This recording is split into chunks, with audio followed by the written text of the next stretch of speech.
This building behind us is the official grounds of the presidency, the inauguration of Liberia's presidents. And this building here is situated right here on Ashmore Street, a historic building. It constitutes monuments and memorials of past presidents. Behind me is the monument of President William V. S. Tubman and President J.J. Ross. At the far right there, follow me.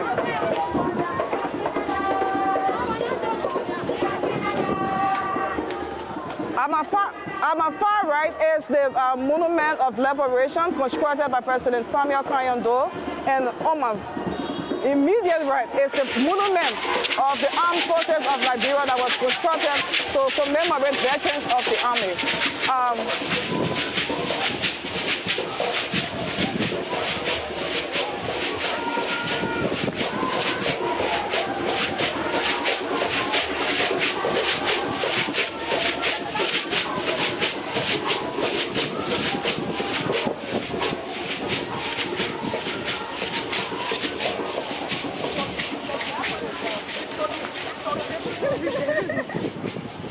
We are here at one of the memorial sites, and this place hosts the vehicles of former presidents of Liberia. The vehicle over there is the vehicle that President Tubman and President Talbot used during their presidency. This one is President Charles Taylor. They say it's fragile. The door is very, very heavy, so people don't go around it. This is a bulletproof vehicle that was used by former President Charles Taylor. This one is President Doe's vehicle, and they are all here to memorialize them.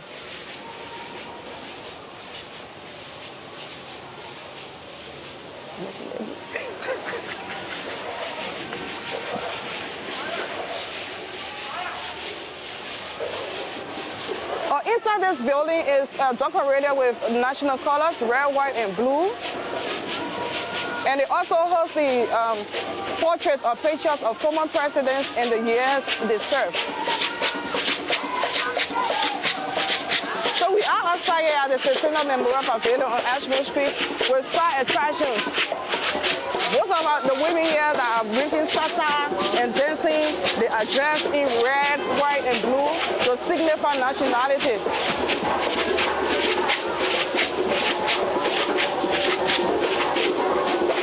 So thanks for joining us. Keep tuned to LNTV Live. We will bring you happenings here from the Centennial Memorial Pavilion on Ashmore Street. We will be switching in between the airport, the pavilion, and the ministerial complex, the inside and outside of this building. So stay tuned and don't go away. We'll be right back.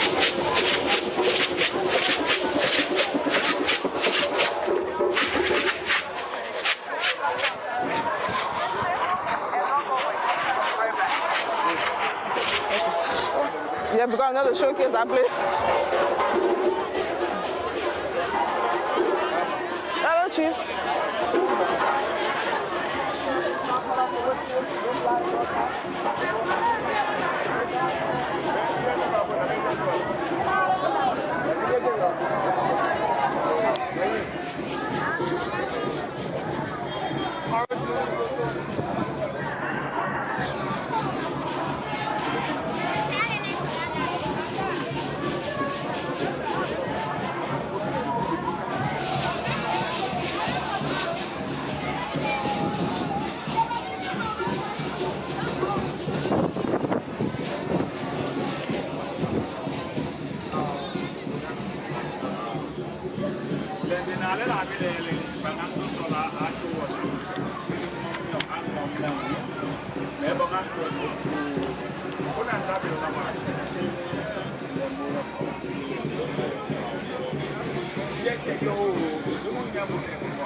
o fallo toba no ko industrial nanong ma nyalo nang fallo dobe odo otunano ma ibundo a je peso mon allo no a president am na pando akandu chene ma comme la peng me bongando otunano vandachu nanom vana yeya achunano kuishua makisia achuselan lo nanon vana la duvia achunanon poachova achunam pusheya achunanon awana mpe wulenge plekpe journalist yalo idimile me okonkolo ile chom dunia abongando okol ma temelaka ke koma na ole ne kodo waelen ochuwa nanon to hinte ochuwa na yongo lende bani ko elembe bosala yungu to hinte ochuhote ndo yongo nanon me sunsun ntu koma na ochumdo ke swanswanda achunanon bosi chonante twale lenda ntunanon apia sobong bendu me dundang da chonyem chang pokolo plekpe ojoko kwesho ama kisialo nyam chama pulong ntuna dunda mapululang lacho dilona non me nyam chang chirindong ntunanon me bongando ho hao bolle dolende chonema la bela sene yo actually lenda ye chusena osene so wangum pandu nang tosa yonda wondang dio soso yamolen tunondo lendeng yolang tembuwo mon ko fangando mon koli min lwe o la bela sene yoning de la bela sene ye num yeme mache num yembe num mose num kedema la bela sene ye yeme mache la bela sene nancho nanno min nchewo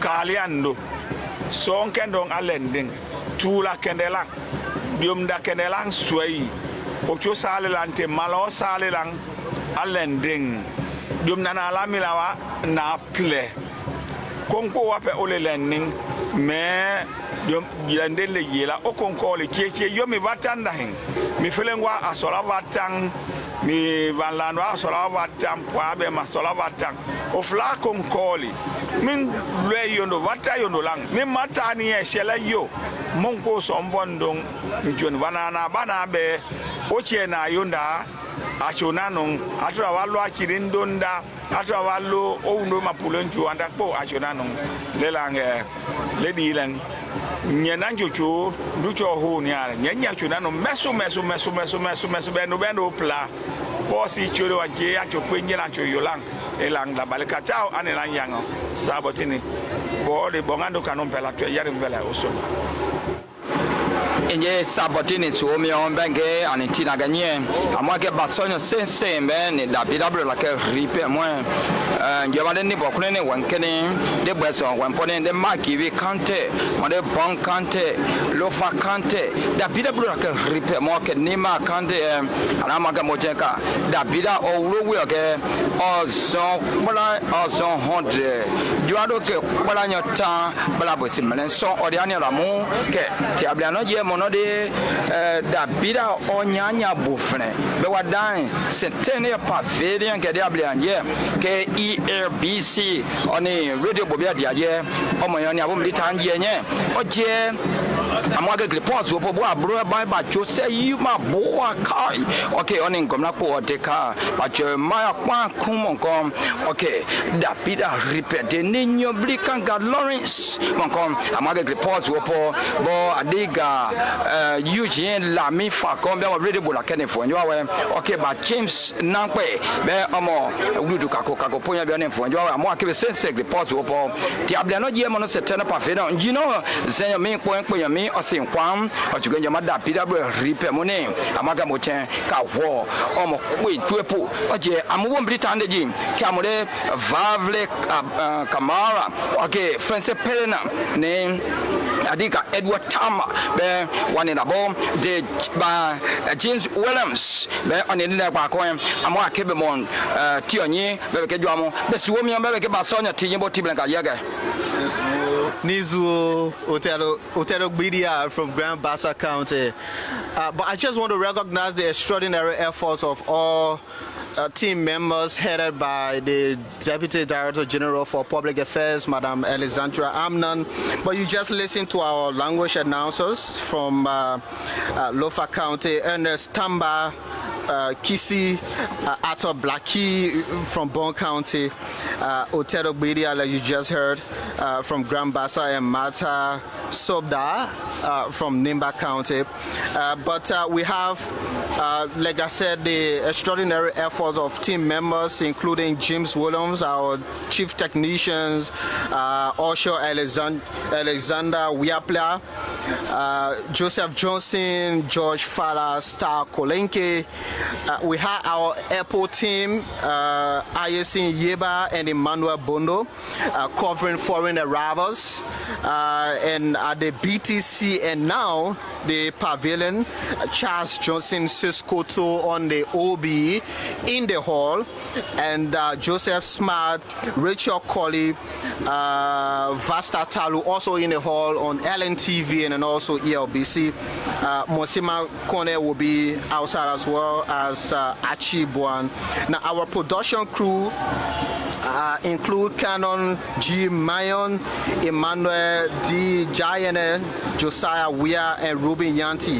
We have our chauffeurs, Alfonso Sua, Richmond Sam, Winston Bestman, and Kume Johnson. Now we'll have team at the ministerial complex because we understand that right after the official celebration, there will be lunch at the ministerial complex led by His Excellency. So we have our reporter William Eta Jaba and Damara Fofana will be there. Yeah, so I'd like to invite Francis Pedena and Edward Tama. Happy July 26th to the both of you. Well, thank you very much, Vavle Kamara. It's good to be here at this historic ground, the Centennial Pavilion, to celebrate Liberia's 177th independence anniversary. Well, it's a pleasure to be here, and being on a national stage, on a national event, is always a pleasure talking to the Liberian people and to the Liberian people to the world. So it's a crack team here. Like Vavle said, a whole lot of efforts have been put into this organization here that you see on your television and here on your radio this morning for the program to commemorate Liberia's 177 years since independence. We'll bring you shortly a brief background about Liberia, and of course, as we go along the program, we discuss some of the significant issues that Liberia have been through, and of course, the day itself. Gentlemen. Yes, so I think the event started this morning with the hosting of the flag at the Barclay Training Center. You know, occasionally on the Independence Day morning, these celebrations will take place at the BTC, followed by the Independence Day parade by the Armed Forces of Liberia. And luckily for our audience and our viewers, LNTV and of course the national broadcaster 99.9 were there this morning to capture those events on the state broadcaster. Yeah, sure, Peter. I think it's been a marathon of preparation. You were here yesterday. You know, you saw the kind of effort led by Madam Alexandra Amnon. I mean, just from yesterday up to now, capturing the preparations from all angles, the GS, the GSA, you know, all the technicians, making sure that the pavilion is well lighted. What can you say about the efforts? Well, it has been a strong collaboration, interagency collaboration of government agencies, because I also saw the LTC, the Liberia Telecommunications Company. They were here ensuring that we have an internet booster so that let me just hold you there, because we just see the arrival of the National Port Authority Managing Director Amos Twe, and also the Deputy Minister for Deputy Minister of State. Amos Twe is actually the LPRC Managing Director, and then Cornelia Tukwa has also just walked in. I'm sure Cornelia is also coming to our booth right now to have a conversation with her. It's important to do that. In fact, these two officials are not just officials of the government, they are also officials of the Unity Party, yes. The ruling party. He played a significant role in ensuring the Excellency Joseph Yoma Boakai was elected as President of the Republic of Liberia. Thank you, Francis. So we have in our meeting booth here in studio Madam Cornelia Kratoba, the Deputy Minister for Administration, the Minister of State. Madam Kratoba, I'd like to say good morning and happy July 26th. Good morning, happy 26th to you and everybody else. What's your impression? Well, this is the regular celebration of our independence, obviously, but this is the first independence celebration since this, I refer to it as the second round of the Unity Party-led government. And so far, we have seen the celebrations for the last couple of months. We've been focusing on making gains to improve the economy and the country as a whole to make the lives of Liberians better. And we're happy that we celebrated this first 26th, which is our 177th year as a country. Just weighing on the theme, building a new Liberia for all Liberians. A build-up to this independence celebration saw the Office of the President have multiple side meetings, and for me that was where we exemplified this theme most, where he was able to listen to the different sectors of the country, the youth, the women, the people with disabilities, and all others involved with what this new Liberia that he as the President envisioned. We're happy that this new Liberia is not just one where it's partisan based or is based on your tribe or where you come from in Liberia, but it's one that should incorporate everybody irrespective of your political, social, and economic background. And that's something that we as government officials are committed to ensuring that he succeeds in doing that. Just before we come to the LPRC MD, the selection of Dr. Raphael Nije Pele as national orator of this very important occasion. What's your impression like? Well, Dr. Pele is someone who will say what she has on her mind, will speak truth to power, and I think at this time where we had a very combative elections and we're all trying to settle it, it's time that we listen to someone who is considered neutral by all extent, who will be able to speak to our conscience, who will be able to speak to the very being of Liberia, and who will put this entire team in perspective. She's a young woman as well, so I'm excited about that fact, and I look forward to hearing her piercing words today. Thank you very much. Let me come to Mr. Amos Toya, the Managing Director of the LPRC. I'm so used to calling him SG because he's the Secretary General of the ruling Unity Party. But MD, again, welcome to ELBC. Thank you. Tell us your impression being here at this July 26th celebration. Well, I think it's all pretty much positive. It's about our country. It's about making sure that the president succeeds, and the president succeeds in the implementation of his vision for the development of our country and for making Liberians very much happy. So we are glad to participate in this first celebration in our first term on Liberia's 177 independence. So we're glad to be here, and we're looking forward to making more Liberians happy as a result of the implementation of President Joseph Boakai's development agenda for Liberia. I was just asking the DMA at the Ministry of State about the theme for this July 26th independence, building a new Liberia for all Liberians. Put into perspective the importance of that thing. What is very critical for our state, it's critical for governance, it's critical for development purpose. It's about making sure that we have a bigger platform on which Liberians can participate in the administration of their own affairs. You saw, like the DMA indicated to you, President Boakai holding meetings with several groups, youth group, women group, the disabled community, to make sure that whatever opinions, recommendations, and opinions that they have about state, about governance, can be reflected in the overall governance architecture of the state. So that personally, whatever policies the government is going to design, Liberians can take ownership of it, because the government is going to explain the benefit that will accrue to them. As a result of that, they too now will say, look, we have to take ownership of this and run with it. And whatever the challenges will be along the way of implementing the president's arrest agenda, the government of Liberia has a responsibility to implement, to explain to the citizens of this country and rally their collective effort around the objective of developing our state, our country. So yes, the team is very beautifully crafted, and I think it's pretty much intended to rally the energy, the support of every Liberian, regardless of who you are, whether you're from the green side, you're from the blue side. The country belongs to everybody, every Liberian for that matter. And the president has been able to exemplify this from the day he got inaugurated. Of course, imagine what it means. Somebody recently summarized all of the different presidents over the last decades have had meetings, for example, youth meetings, meetings with women groups, with disabled community, under pressure. But President Bouaka elected to do so under a very normal circumstances for the singular purpose of telling Liberians that regardless of which side you find yourself, you are a Liberian.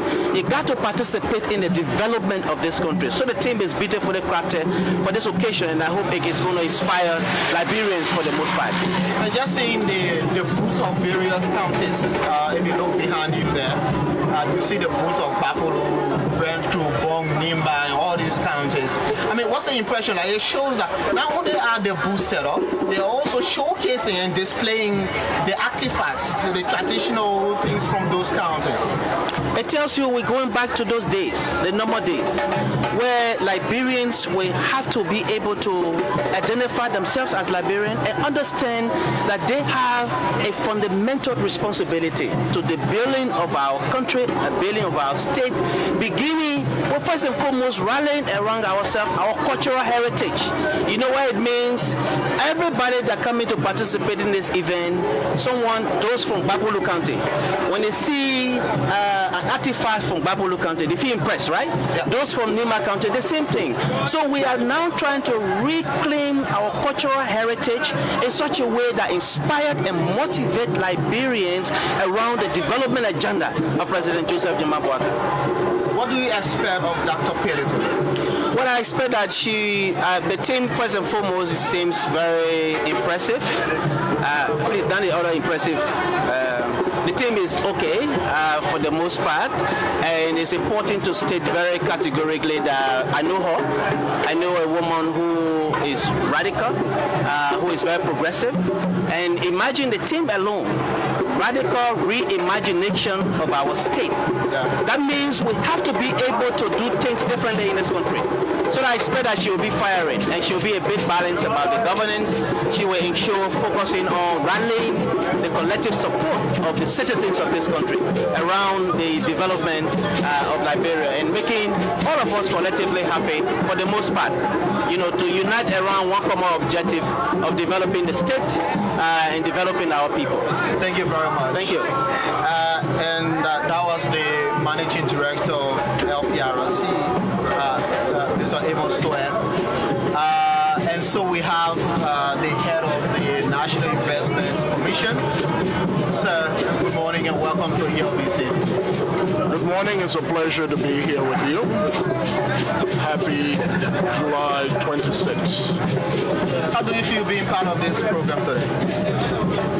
It's the first celebration for this new government, and I'm very, very excited to be here this morning. Okay. And just looking at this setup and how Liberians are excited about celebrating 177 years of their country. What can you say about that? Well, it's 177 years, and we're grateful and thankful that we as a country have come this far, but it's also a reminder that we have a long way to go in terms of our development. And this government, this president is focused on that. In fact, the president continues to remind us that we must do more, that our people deserve more, and that's what the National Investment Commission is focused on as well.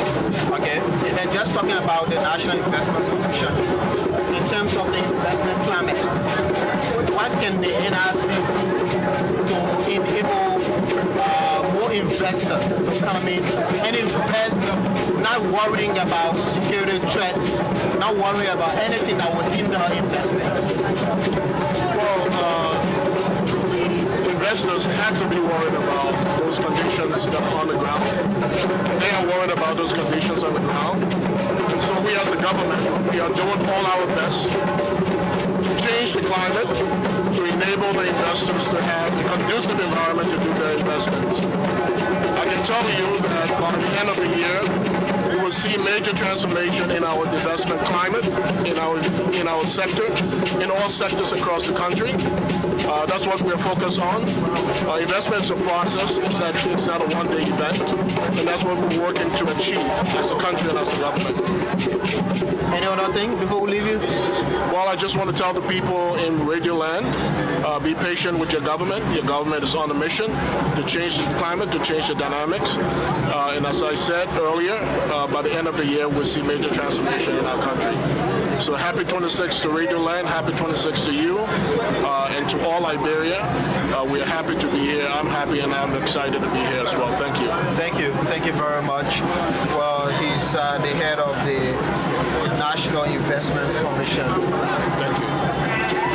Then we have in studio also the Director of the Cabinet, Honorable Nathaniel Kwabo. Honorable Kwabo, good morning. Good morning. Welcome to me. Just about the preparation for this day. Look, we are all excited about today because it is the first independent anniversary celebration under the government or the administration of President Joseph M. Boakai. And I think a lot of preparation has gone into this, and not just the physical preparation, the logistics, and all that. It is more about the thought that went into it, including the theme of this year's celebration, which is building a new Liberia for all Liberians. So we are all excited about today. And the team, in your own mind, what's the significance of that? The president always said, we have been groping in the dark for so many years, 177 years, groping in the dark and looking for our bearing as a country, to put this country on an even keel. We haven't had that opportunity. Okay, so the president is situated at a very important juncture in history, between the turbulent past and the hopeful future that we have ahead of us. So his idea is to rally Liberians together to take advantage of this one opportunity that we have as a people to move this country forward from where it has been all the time. That's the reason why we are so excited about today. And we hope every Liberian, whether you're in the opposition or in the governing party itself, you will rally around this president to do the things that we need to do for the Liberian people. So we expect the presence of the entire cabinet here today? Absolutely. I'm making sure they are all going to be here. In fact, they're going to be here because I'm the cabinet whip.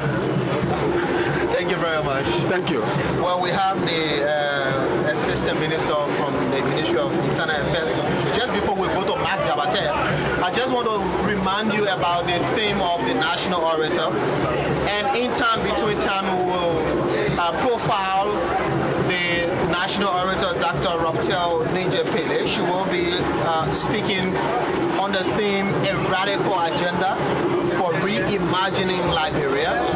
And she says that her oration is intended to inspire and incite change. Francis, just looking at, I think you know Dr. Pele. And just teaming her message as a radical change, a radical agenda for reimagine Liberia. What can you say about that? What do we expect from Dr. Peter today? Well, I expect a scholarly presentation. Dr. Peter is a renowned scholar and intellectual, so we expect her to come up with something that will excite the younger generation. She like the DMA said, she's someone who normally speaks truth to power. She wouldn't mind who's in power, but once she's focused, she knows exactly what to do, and I expect her to talk about corruption. I expect her to talk about those things that are taking the country backwards and how what can be done to improve our image, because she said, like the teams indicated, re-imaging the country. A lot of things have gone out there, negative things about the country.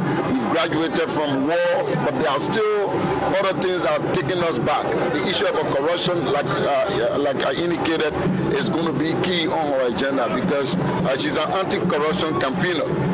She's an anti-corruption campaigner. She's a campaigner for good governance. So I expect her to come up with these suggestions on a way forward, how the Unity Party government, His Excellency Ambassador Joseph Yuma Boakai, can re-strategize, reposition the country on the path of prosperity and development. Sure. Mark Jabatel, good morning to you. Good morning. How are you? I'm okay. How do you feel being here? I'm so happy, and I'm so glad today. Okay. To come and celebrate the July 26th program at the Executive Pavilion. Yeah, just speak to your people. Come again? Speak to your people. Today I'm so happy to attend the July 26th celebration at the Executive Pavilion. And I think this is my first time to attend July's 26th program and in this particular era. Thank you. Okay. Thank you, Mark. We want to recognize the extraordinary effort of our colleagues on base. And I just want to mention the things about the Ministry of Internal Affairs. And we want to tell our donors thank yous, our brothers and friends in the diaspora. We want to tell them thank yous. If you look at the urban department today, if you look at the urban department, the city mayors, we are empowering them. We are getting sanitation materials. We're making sure that they clean the various city in the 15 counties. That's what we are doing. For the Independence Day? It's not even it's beyond. Beyond. Okay, we'll find time to talk more about that. So today we want to concentrate our efforts on the Independence Day celebration. Mark Jabatet, Assistant Minister for Urban Affairs. As we're talking, we saw the arrival of the former Director General of LBS, Wade Kobabole. She just entered the hall. We also saw the arrival of the former Vice President of the Republic of Liberia, Madam Joy Howard Taylor. She's here. And so Tama, you've been around. Have you seen some? Yeah, so earlier on I was in the hall, and of course Madonna Cooper was there trying to arrange things, trying to receive some of the guests, and to ensure that they are well seated in the hall, because this is the Centennial Pavilion. We expect a lot of dignitaries, both foreign and local ones, to be here today. So a lot of them have already started arriving in the hall to grace the occasion, so that this 177th Independence Day can be a great one. We've now been joined by... Yes, that's the Deputy Director General of the General Services Agency, Mr. Robert Wilson. So welcome to ELBC and LNTV. Thank you very much. I saw you here yesterday. A lot of effort has been put into this program. Tell us, how do you feel looking at the environment here today? Let me say first, thanks to the President of Liberia, His Excellency, Ambassador Joseph Yuma Boakai, for the appointment. I'm overwhelmed. And like I said, this is my first Independence Day celebration to make sure that the venue is ready for the occasion. It was an Herculean task. For the past 1 week, I slept less than 3 hours. been here working since last Friday till this morning. I was here about 6 a.m. to ensure that everything is on and ready for the program. Thanks to my staff, the public maintenance department at GSA, thanks to the Director General and the Deputy for Administration. We all work tirelessly in ensuring that this program becomes a success. As you can see, last minute of time, we're giving the financial capability to do this work and execute it to the fullest. The GSA has always been that agency that organizes this kind of occasion. How different is this one from previous one? I know you are just from the GSA, but what you have seen so far, how different is this one in organization? Initially, prior to this program, I was an ordinary person. So now you are an official. Those that serve in that capacity before, if they come back, they'll be okay. But this is my first time serving such capacity.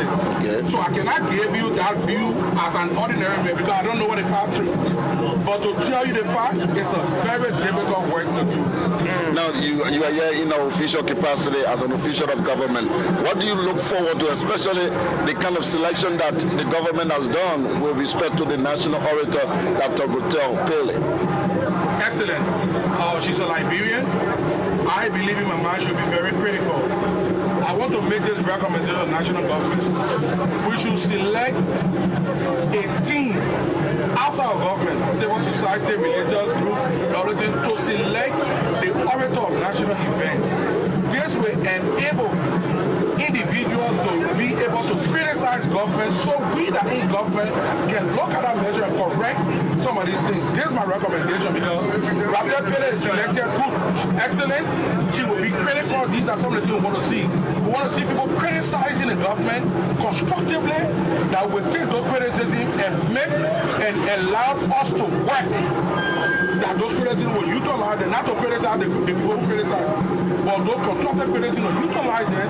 If we get shortcomings, it will help us, to evaluate our work. And you think there's a strong political will to accept these criticisms in good faith? I believe that Ambassador Boyka being governor for 40 years, he was vice president, he headed LPLC, LPNC, became vice president, and today he's president. I believe that criticism is necessary, constructive one, not the unnecessary one, constructive one. He has worked tirelessly in government. I believe that some of those criticisms will help enhance his work. Thank you very much, Mr. Wilson. Thank you too. Okay, we've been joined by former Senator Wise. Welcome, sir.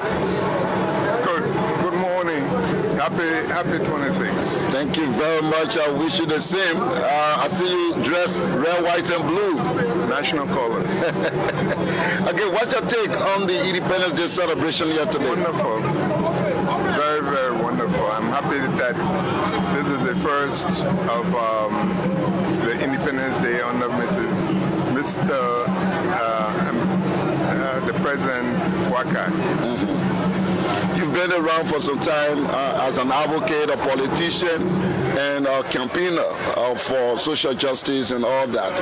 What can we tell our children that Liberia is today celebrating 177 years? When we celebrate birthdays, we celebrate it first to thank God that He gave us an opportunity to be alive. That's the first thing. We don't celebrate it because of just the achievements. So in the case of Liberia, the history of Liberia is quite rich.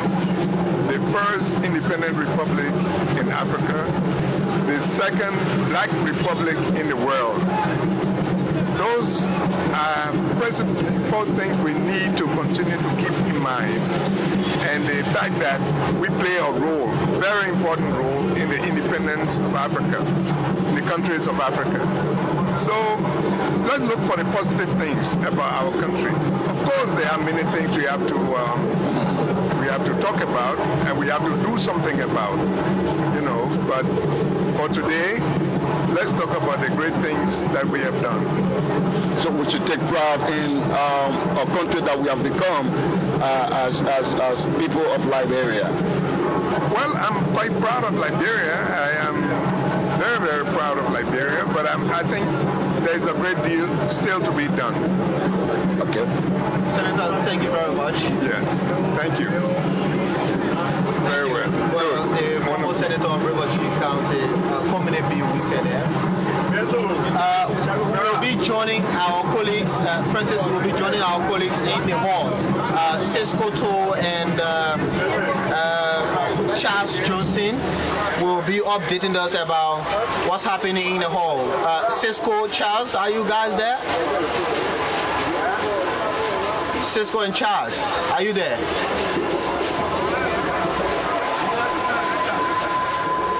Cisco? Okay, it seems, yes, very clear. Go ahead.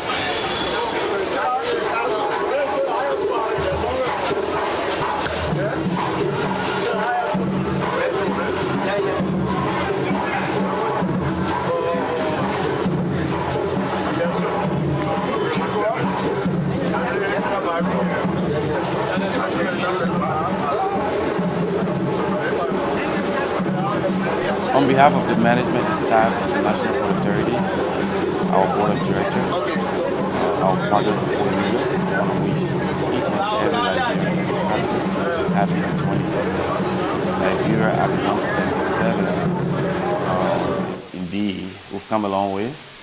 I would take this to be a 26th, an independence that will start the rebirth of Liberia.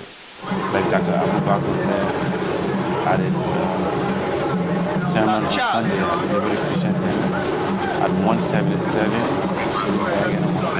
anything afterwards, we should be able to feed ourselves, rebuild our world, rebuild our bridges, and unite our people.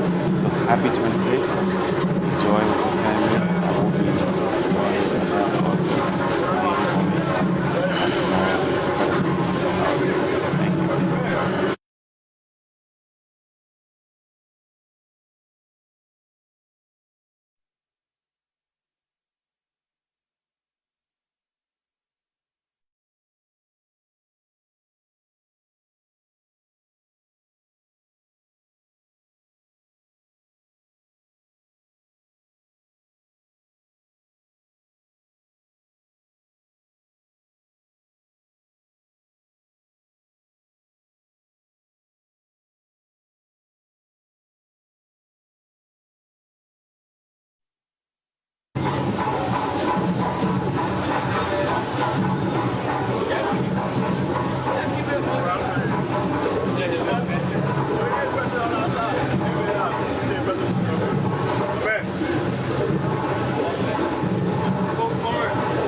Okay.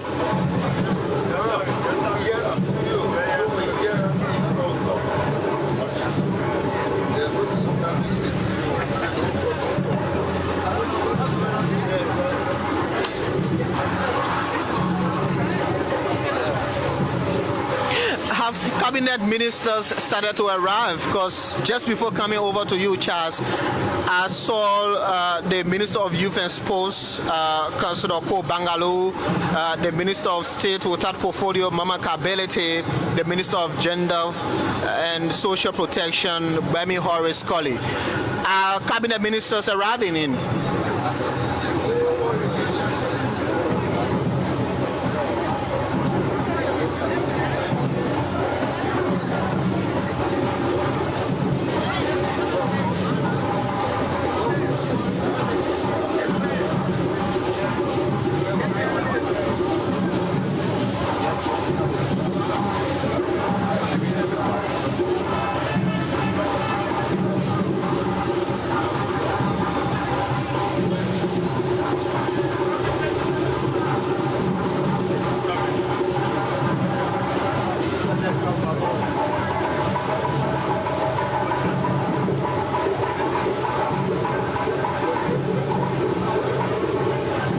Okay.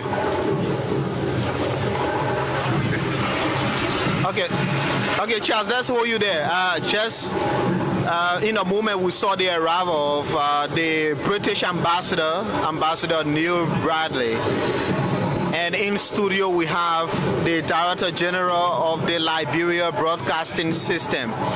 Well, we were talking about preparations on the ground, but no one else has more understanding of how the kind of preparation the management put in place to get us where we are today, that you can stay anywhere in the country and get LNTV and listen to ELBC. The Director General of LBS, Honorable Eugene Lami Fagon. DG, good morning. Happy July 26. My 26 on you. I will take my own your blood. Our 26. How do you feel being here today?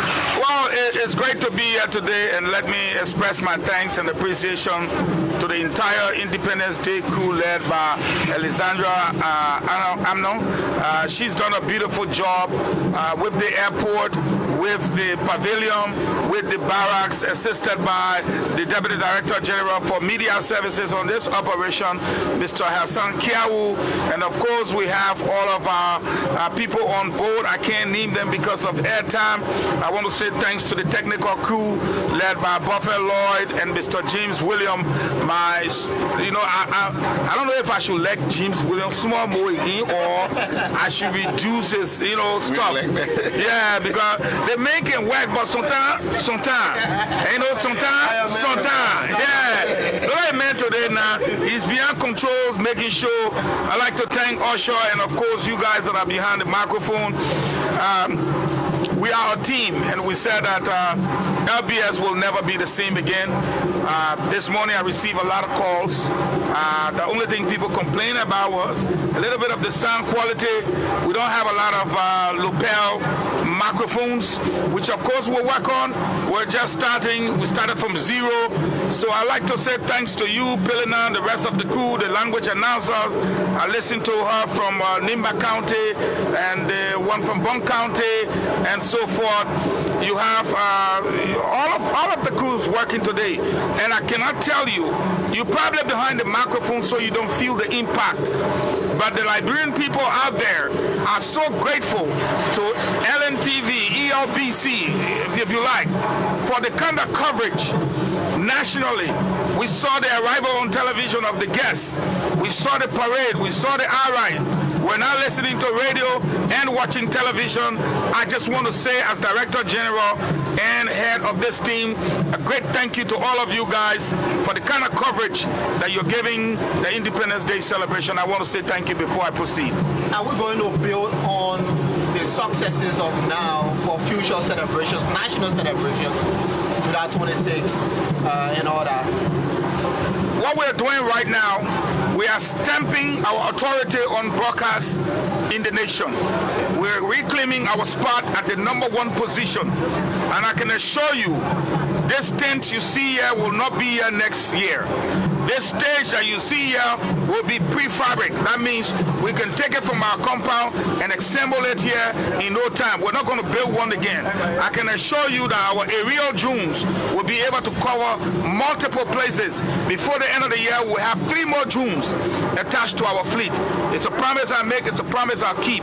We're going to put LBS, LNTV to the #1 spot in this nation as we're doing right now. Mr. Fagon, in a short space of time, you seem to have achieved a lot. Is there something that is driving your urge to get LBS to where you want it to be? You and the rest of the crew. You guys were there before. I'm sure you were capable, and you are capable, but you lacked the support, and so it made you underperform. But with the support we're getting from the government and with the teamwork we're putting up, we are bound to succeed. Therefore, we are succeeding. I will not criticize the past, but I will not sit down and allow the past to define our team. We will build our own team. We will build our television and radio stations, and we will build upon what we have right now. So the success is not for me or for any one individual. Look around you carefully. Look at the chief engineer. Look at the chief camera guy or whatsoever. Look at the deputy for media services and the deputy for public affairs. We are a team. We'll keep it that way. D-Flow Formal has been working, and so we are here and will continue to be here. Thank you very much. Any other thing? Any promise, assurance for the Liberian people? If Judy Andy does not give us 26, we will hold our microphone. James, where you with me? You with me on that one? As soon as Judy Andy start talking, call it or start playing one salsa music. But if we get small cola from her, make it loud, let the nation hear her. It's great to be with you guys. I'm on the field. I'll be moving back on the other side. Thank you. Thank you for having me. Thank you for the extraordinary leadership. Okay. Director General, Liberia Broadcasting System, Ambassador Judy Andy. And I want Hassan Kel to do this interview. Yeah, for a particular reason. All right, Judy Andy is also the cultural ambassador and traditional queen of the Republic of Liberia. She was here up to 12 midnight, putting things together. Hassan Kel. Yes, welcome to my side of the broadcast. This is Hassan Kel. I'm here with Queen Judy Mamasa Andy. She's a traditional queen and cultural ambassador of Liberia. Welcome to the 224 broadcast of our Independence Day celebration. Welcome. Thank you, Hassan. Thank you, Pelena. And to the Director General, my Christmas on you and 26 on you. I mean, you dress extraordinarily. Yeah. What's do you normally wear this such occasion? These are, this is our royal garment, and for this kind of national occasion, you showcase what we have, and then not only through the fabric, but through a sense of belonging. You are proud, you are black, you are an African, you are Liberian, and of course Liberia is the destination for Africa, and so we are showcasing to our international guests. Everything here is from Liberia, the carousels that we call gamusi, from Liberia and all of that, into a creative design, because imagination and creativity equals innovation. So we just did this creative design and showcasing our red, white, and blue, the Liberian flag, the thing that unites us as a people, and looking at this wonderful day, 177th anniversary.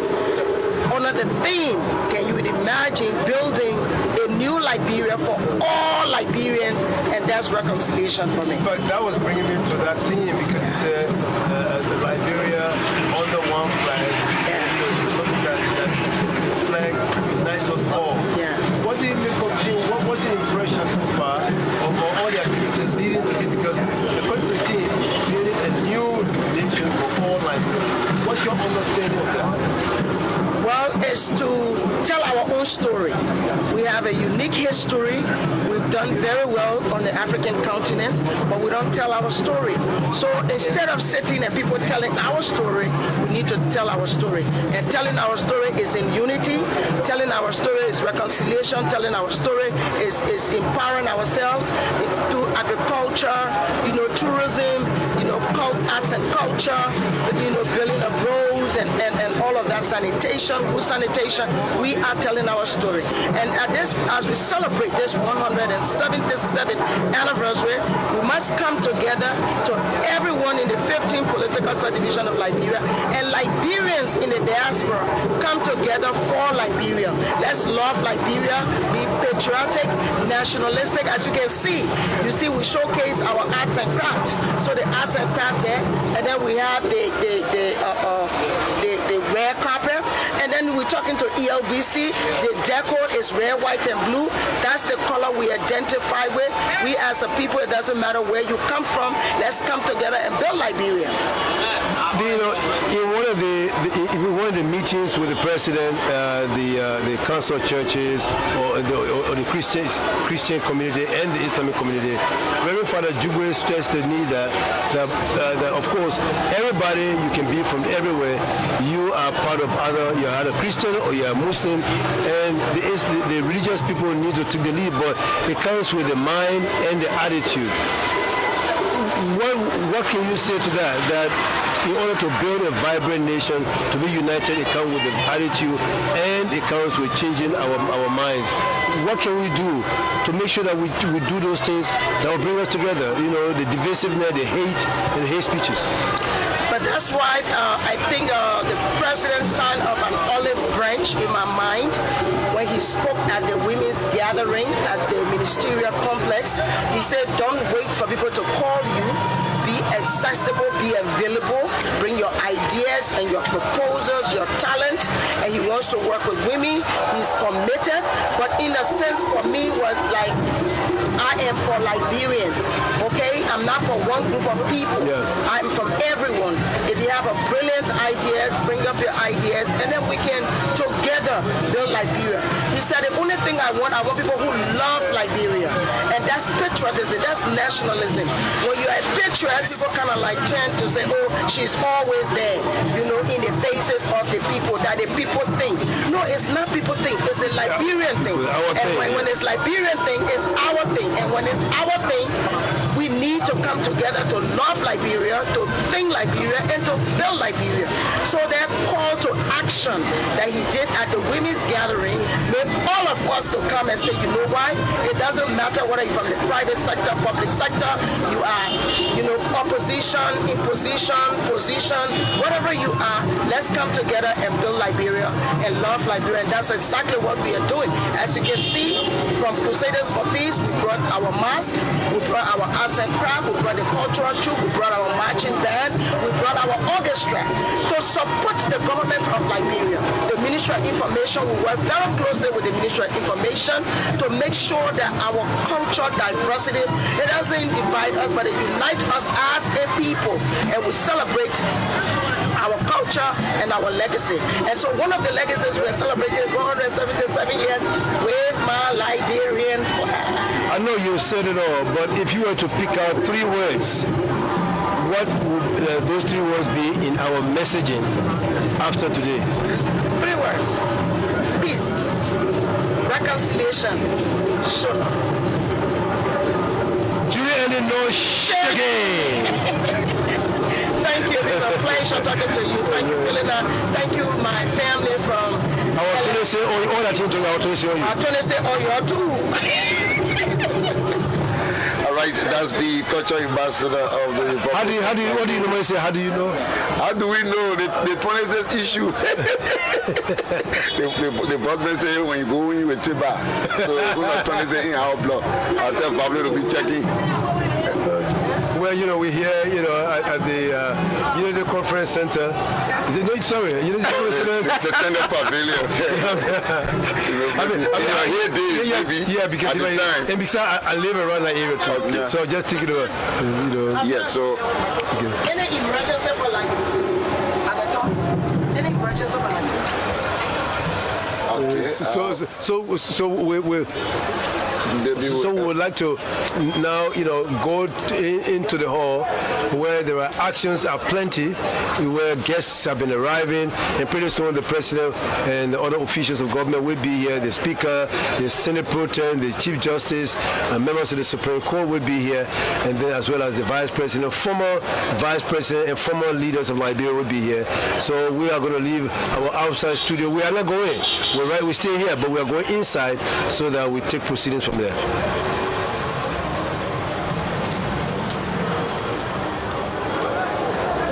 Cisco?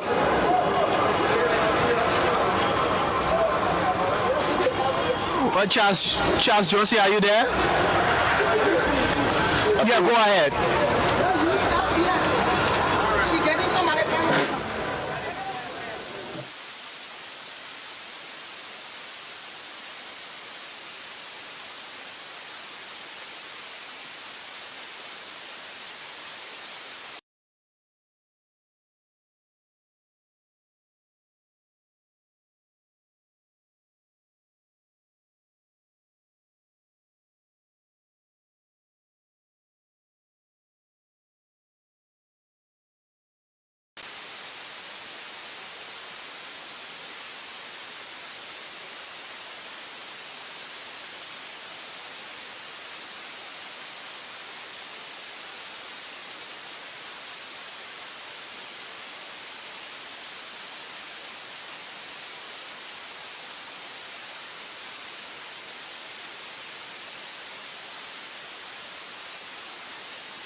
No, we're not on TV. We're on. Thank you, Charles. Thank you very much. This is ELBC 99.9. We're coming to you live from the Centennial Memorial Pavilion on Ashmore Street, where the official celebration of the Independence Day of the Republic of Liberia is taking place, 177th years. A couple of minutes ago, we saw the arrival of key officials of government and also members of the legislature and members of the judiciary as well, including the Chief Justice, Her Honor Sanayo, and also members of the full bench of the Supreme Court of Liberia, the Chair on Foreign Affairs, the Senate, Senator Abraham Darroch Dillon, and all other officials of the legislature, also the Speaker of the legislature, J. Fonati Kofa, also arrived. A couple of officials arriving, especially members of the legislature. We saw the Senator of Grant, Jida County, the Senator of Grand Jida County also arrived. But also in studio we have the Presidential Press Secretary, Kula Fofana, who's here to just chip in about proceedings, but also preparations from the angle of the Executive Mansion to make sure that this day is successful. Madam Fofana, good morning. Good morning, Copley. Good morning, good morning. Good morning to the Liberian people. Very happy to be here. And especially thank you to the LPS for the level of work that has been done so far and for letting our people across the country be a part of this celebration today. I'm very happy to be here. I mean, just remind us about preparations from the office of the president, the executive mansion, and all that, getting to where we are today.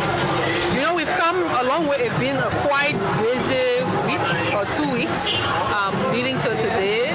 As you all know, the president has been very busy attending and holding different meetings, but also meeting different segments of the country, the women, the youth, the people with disability, the religious community, the members of the judiciary, as well as the legislature, all as part of this entire process of bringing Liberians together to celebrate today independence. We've come a very long way as a country, and His Excellency President Joseph Yuma Boaka is very excited to bring Liberians together once again to celebrate, beyond just celebrating, but to go beyond just the 177th year and really sow such where we are. Is it what do we want to do moving from here? It's not just about celebrating our number in our age, but more of bringing the country together to see where we need to go as a country together. So preparation has really been ongoing. We've had guests coming in from other countries. We had the Ghanaian president. He came in last evening. He's here as a member, and then there are other delegates who've come from other countries, and they've also sent in their goodwill messages. Some presidents who were unable to be here, they've sent goodwill messages to His Excellency the President. And we look forward to the orator, Dr. Raptel Dignitary, a very prolific academic and activist. She's already here, waiting to see. And then for the first time in Liberia, in the history of the Independence Day celebration, you're going to have a Muslim group who's going to be making a selection, singing different songs to inspire the audience. Because for His Excellency, his intent is to bring all parts of Liberia together, the different religious groups. Even you're going to have students from the Cyber Ed Christian School who will also be making a performance here. So it's just a collective effort and a collective work for everyone to make sure that Liberians are all part of the celebration. This is our first celebration. If I say you and me, the government, and you are the Presidential Press Secretary, how does the government intend to build on those gains so far that the government has made since the past 6 or 7 months? Well, it's been exactly 6 months, few days since the government have been in power, and the gains have been made. They're tremendous. Some of the successes, for example, in a period of under 6 months, the president was able to sign the executive order on the War Crime Court. This is something that Liberians war have been asking questions about. And there have also been road activities happening where, especially during this time of the year, the roads can be really very bad, but there were some intervention made on a couple of roads. I'm sure your reporters have been out there. There have been a lot of different work around showing that we have sufficient food since the government involvement.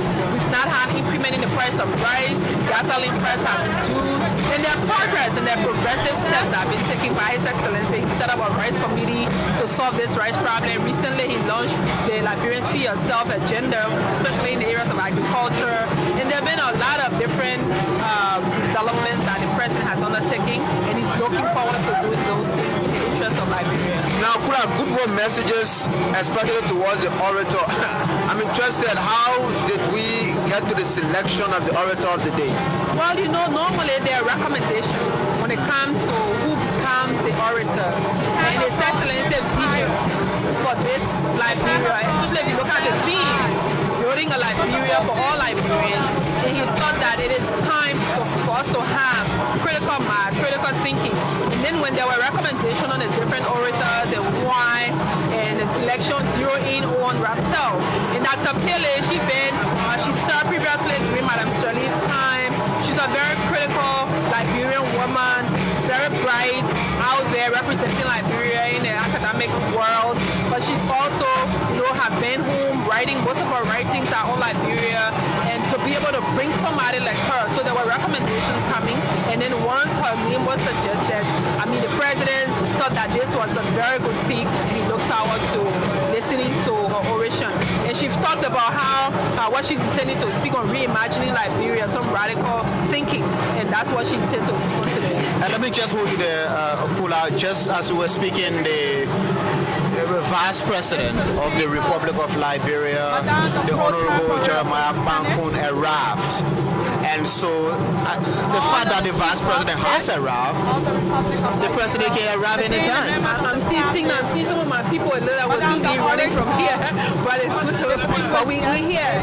The President should be around because I see some of our people, I'm sure that's okay in the background. You want to run in? We can talk a little bit. What do you think the President will speak about today?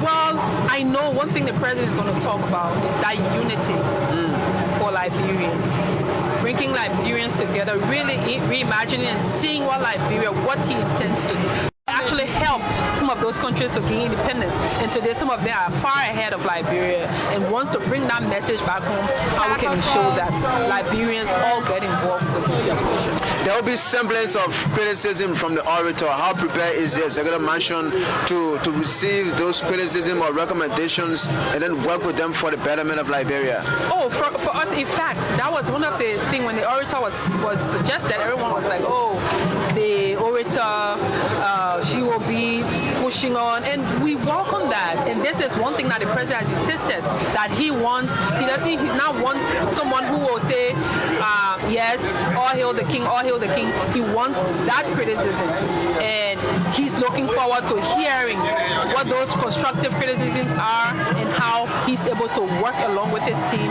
to make those necessary transformations for our people in the country. Kula, you have a couple of more years to celebrate Independence Day. I know the executive mansion in the office was part of this preparation that got us here today. What were some of the challenges? What did you inherit in terms of the preparations for this kind of events, and how do you intend to improve it in the coming years? Well, there have been multiple challenges of resources as always, but also one of the things we really intended to do to have celebration across the country. Again, it's still been a challenge. Still, there are different celebrations happening, but at the level in which, the most important thing that the president has insisted on is to, celebrate successes and working hard so that by the next celebration we can show high level or even more than what we've been able to achieve at this point. So yes, there were challenges, finding resources, putting everything together, but at least we are getting there one day at a time, one breaks at a time, one entity at a time, at the end of the day, we all will work together collectively to bring the change we intend to see. I know you want to go now, but finally, a couple of activities happened before this day. How prepared is the president today? Oh, he's really very prepared. In fact, just last night, he was in Broadville to turn on the electricity in that area. You know, Broadville has been one of the places that there has not been electricity for so many years. Last night he went there, and before now, prior to, he been in all the different events that was organized, and he's very prepared today to take the message home, to make sure that people listen to what he's saying, and also listen to the orator, do the different activities that they. In fact, earlier this morning, he was at the BTC bar to inspect the troop, because normally this is part of the Independence Day celebration. The military team there do their show their juices, show where we are with all the different festivities, the parade, the inspection of the troops, and now we're here at this activity. And he's very excited, and his counterpart, the Ghanaian president, is also here to celebrate with him and other dignitaries that have come from the different countries to be a part of this celebration. Bakula, thank you so much. I have to let you go and then look after your activities, but thank you so much for joining us today. Thank you so much to ELBC. Thank you for all the work you continue to do. We're seeing some transformation. We're seeing some teamwork. We're seeing our people in the counties trying to also get involved and be a part of these. Please continue the hard work. Let's collaborate. Let's work together. The Mansion Press Corps is also there. And thank you. Let me use this medium and occasion to really thank LBS for the representation you have at the Executive Mansion. They're very hardworking. Miss Rachel, as well as Bashta, Talu, and the team that they're really working hard. They've been in all day, every day, working with the president, working with the team. I want to thank you and thank the management for this time and for the opportunity. And to Liberians, let me say congratulations and happy Independence Day. And to my people in Grand Cape County, I'm sure LBS people there will be listening. Let me say congratulations and happy Independence Day. Happy 26th to all Liberians. Wherever you want to speak some of that? Oh, absolutely. Now, Independence Day. Today is Independence Day. Let me say thank you to all our Hassan is just laughing, so if you make any mistake. Independence Day, come on. Let me say very, very happy Independence Day. Now, when we new day, Sanya grew up at where thought on the 6th day. Got Nemu Bunu could know I can Mukun Fasate Mea Mukun count of me. Teme celebrate. Come on. Thank you so much. It's a pleasure being here. I look forward to it. I want to encourage you at the Executive Mansion to please ensure that you have television, LNTV in your offices there. Oh, no. Ask them. We have LNTV. In fact, the satellite that we have, I insist on turning into. In fact, the reason why I even insist on us having SATCOM instead of DSTV, because LNTV is on SATCOM. Okay. So I insist that I put LNTV on, want to hear, want to see. One of the other things we're doing, all of the different videography and things that we have, we developed from the office. We're going to be sending it to LNTV so that you can project it to the Liberian people out there. So we look forward to more of these and lots of cooperation. Trust me, we're going to work. You have a team ready from your end, our end, to collaborate and do a lot of things for the country. Thank you very much, Kula Fofana, Presidential Press Secretary. Again, we'd like to inform you from the Protocol Office, confirmed foreign guests gracing this auspicious occasion. The President of the Republic of Ghana, President Nana Akufo-Dankwa Addo. He's always here. He never misses out. He's always here. The Internal Affairs of neighboring Ivory Coast, representing President Alassane Ouattara, General Fagondo Diomande is representing his country here.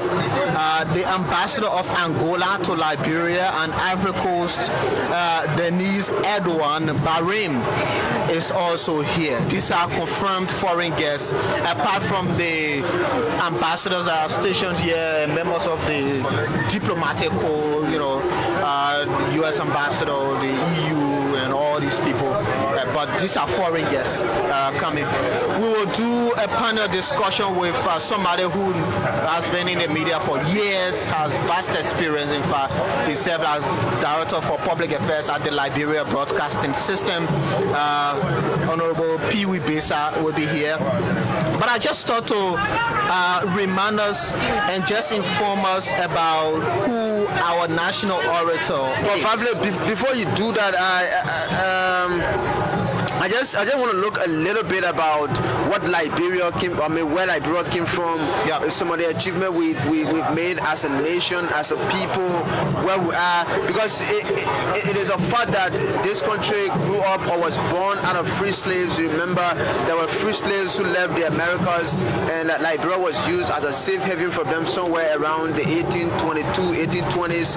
So they came here, and it then became a colony, subsequently a Commonwealth, and then in 1847 we officially gained our independence from the American Colonization Society, and that's a magical part about Liberia. Liberia is one of the countries, if not the only country, that did not gain independence from another country. So we grew up out of a free slave, a group of free slaves that landed into Liberia. But then Liberia then began to make a lot of histories. Liberia began to have a lot of impact in the global politics. As early as 1922, Liberia was a founding member of the League of Nations, and then going forward, years after, Liberia became also the founding member of what we now call the United Nations, and then the African organization Dignitary, the OAU, and then now the AU. Liberia also has made some significant gains at the level of the United Nations. Remember, Liberia was the first country to have a first African female as president of the United Nations General Assembly. If you're listening, you already know the president, Angie Brooks. So Liberia is a small but significantly historical country. So it is always important when we celebrate our Independence Day. I know a lot of things might not be juicy, a lot of things might not be as happy as everybody will be, but it's always important that we celebrate our country because we are a historically important nation as we are. Sure, and we can confirm, yes, the arrival of His Excellency President Joseph Yoman Boakai, Senior President of the Republic of Liberia, for this 177th Independence Day celebration of the Republic of Liberia. See his security details surrounding the vehicle, the EPS, ensuring that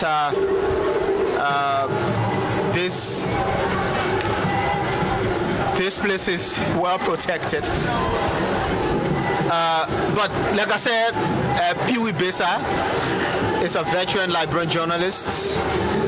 He worked at LBS, Director of Public Affairs. Mr. Besa, I'd like to say good morning. It's good to have you as one of our panelists and make sense of what's happening around us. Thank you, Vavle.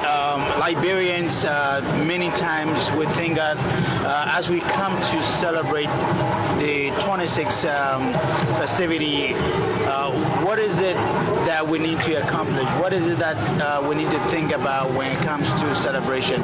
What does it even mean for us after 177 years? What do we stand to benefit? What have we not benefited?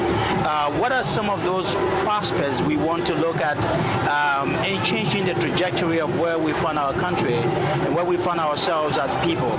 I think it's important to begin to do reflection of what have we done better, what have we done good for us to be able to build on, what have we not done good. Liberia have come a long way. Our colleague was just talking about the historical aspect of Liberia, but be mindful to understand that there has been so much disintegration in the process from 1847 to where we are today. But what we need to do as Liberians, we need to understand that the only way we can move our country forward is to begin to trench the unity assembling. if we trend the unity discipline, obviously our country will again get back to the trajectory. You know, I said to somebody, Vavli, I said, looking at what Liberia has been through, where Liberia is today, and where can we, as a people, do the best to change the face of Liberia, we need a reset. You know, go back to the point where we need to click the reset button and say, where are we? We need to re-click that button to begin to make our country more viable, more of permanent, and more of important to not only Liberians, but to our compatriots across the world. Yeah, like you said, Pee Wee, I mean, when you looking at where we've come from, you know, a country ravished by civil war, some say senseless, a country also ravished by pestilence and sicknesses and all these, talking about Ebola, COVID-19, still we are a resilient set of people. I think we should reach a point in our history where we agree that we set a timeline for politics and we give more time for national development, void of political interference and political differences. We have a new government, but it's still early to start to disagree, politically divide the country, and sometimes compromise development for politics. Just looking at the yellow machines, for example, you know, all these bold and ambitious development plans that the government has. Yes, still we have some politicians still in their political mood trying to derail all these ambitious plans and not wanting them to come into fruition or reality. And that's why I said, Vavli, we need a reset. If you look at the historical facet of Liberia, you get to realize that the development initiative of Liberia began with 7 women. 7 women in Liberia. So Susanna Louise was given one of the projects, the only project to now see our emblem over here, the national flag, to be able to begin that project of development for our country. We need to go back to the point where it's no longer politics. If we can divorce politics from our national development and divorce politics from our daily life and divorce politics for what we need to do to develop this country, obviously, I was in Morocco a few days ago. It's amazing to be in other countries and come back home after, you know, you observe and experience the beauty of the other people's country who have not even been 177 years. I think we need to change mindset, and I'm happy that the president did say that the only way we can have sustainable development, we need to have a change mind.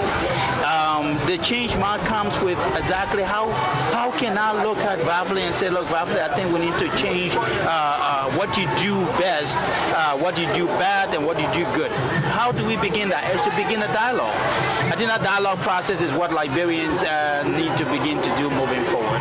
Yeah, and I do agree with the national team building a new Liberia for all Liberians. It is a team of inclusiveness. Yes. It is a team of integration, reintegration. But let all Liberians be willing to be inclusive of the inclusiveness, because many times we begin to divide our own country based on political line. For the UP and for the CDC, now we are not running political. To announce the arrival of His Excellency Joseph Human Boakai, President of the Republic of Liberia, accompanied by Mrs. Boakai and His Excellency Nana Akufo-Addo, President of Ghana.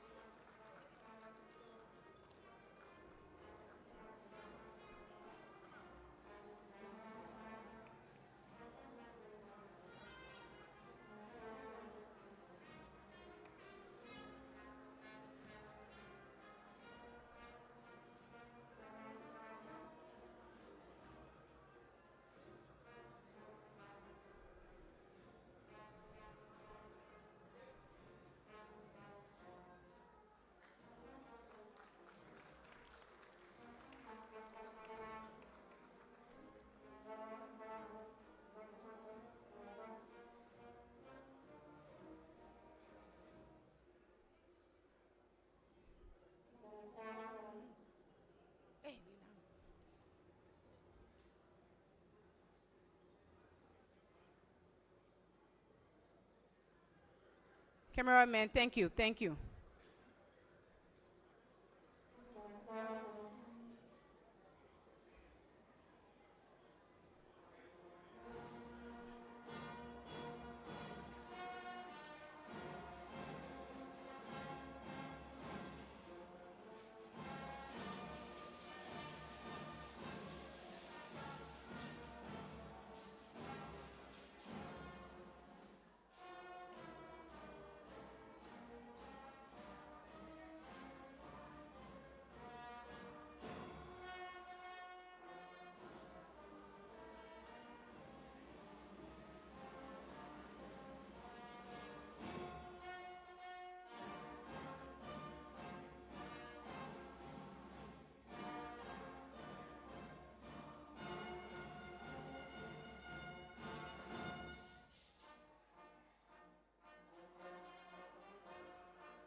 Thank you. You may have your seats.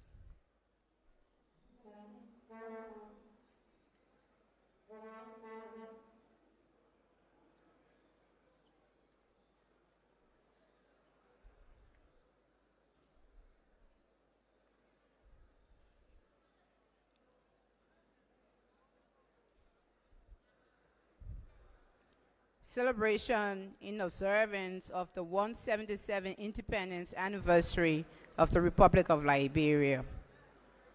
Invocation, Reverend Chokon Debu Lamfer, Senior Pastor, Ethel Baptist Church.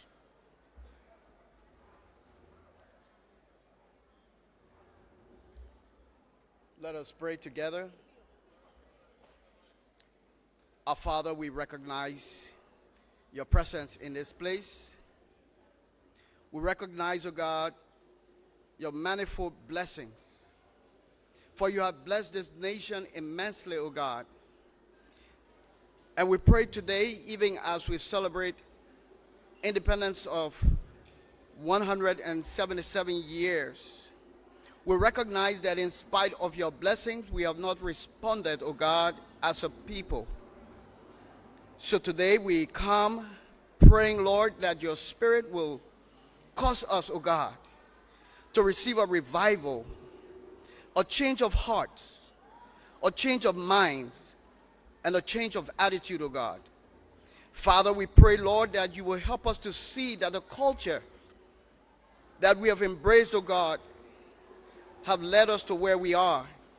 We pray, O God, for a turn at this 177 years, that your people, O God, will be reconciled, will be united, will have a mind, O God, to face the future with greatness.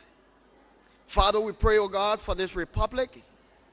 We pray, O God, for our president, our national leaders, those you have given to us, O God, that, Father, this renewal, O God, will start with them, that it will flow out into the streets, into the market, that it will return to the homes, O God, that indeed the young children, O God, will raise a standard that has already been set by us, O God. So today we pray, Lord, that your blessings will be manifest, O God, that we will see with our eyes and will respond, O God, with our hearts, with our hands, with our heads, to know, O God, that the only way we can do this is to realize that we have great blessings. May your power fill us today, O God, and that which you have started this year will be brought into fruition, O God, that we'll begin to see that laughter will return to our hearts, to our minds, that, Lord, your power will be displayed by the way we choose to live, by the decisions we make, by the choices, oh God, we make. Take control of this day, this occasion, that each of us will leave best, blessed, and better than we came. to your glory, to your praise. In Jesus' name we pray. Amen.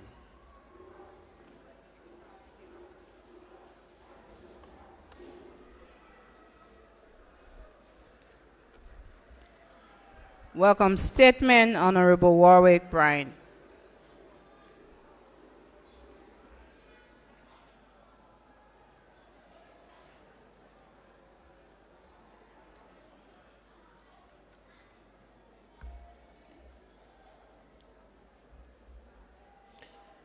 Your Excellency, Mr. President, Mr. Vice President, Mr. Speaker and members of the House of Representatives, Madam President Pro Tempore and members of the Senate, Your Honor, Madam Chief Justice, Associate Justices and members of the Judiciary, the Dean and members of the Cabinet, the doyens and members of the diplomatic corps and heads of international organizations, our visiting excellencies, our distinguished guests, ladies and gentlemen. Today, July 26, marks the day Liberia signed its Declaration of Independence in 1847, making it the first republic in Africa. This day is celebrated in Liberia and across the diaspora. It reminds us of the importance of the sovereign nation in creating a peaceful environment where everyone can enjoy freedom, liberty, and prosperity. As we celebrate the 177th Independence anniversary, we are focused on envisioning a new agenda of Liberia's national progress. As Superintendent of Montserrat County and the host of this year's Independence celebration, I extend a warm welcome to all our distinguished guests. I believe this event shall motivate us as Liberians to act with passion and purpose to foster national growth. We are more convinced than ever that the President of the Republic of Liberia, His Excellency Ambassador Joseph Yuman Boakai, and the 55th Legislature are poised to create momentum that excites us as a people to pursue a compelling and clear vision for our nation. Once again, I extend a heartfelt welcome to all Liberians as we celebrate our nation's 177th independence. Mr. President, Mr. Vice President, Mr. Speaker, Madam President Pro Tem, Your Honor, Madam Chief Justice, members of the Cabinet, Liberians, happy 26. Thank you.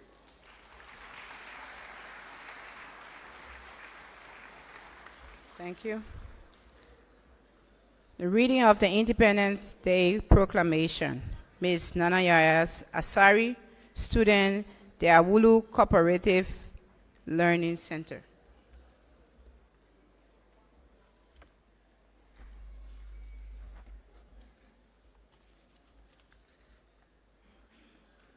Republic of Liberia, Ministry of Foreign Affairs, Monrovia, Liberia. A proclamation by the President.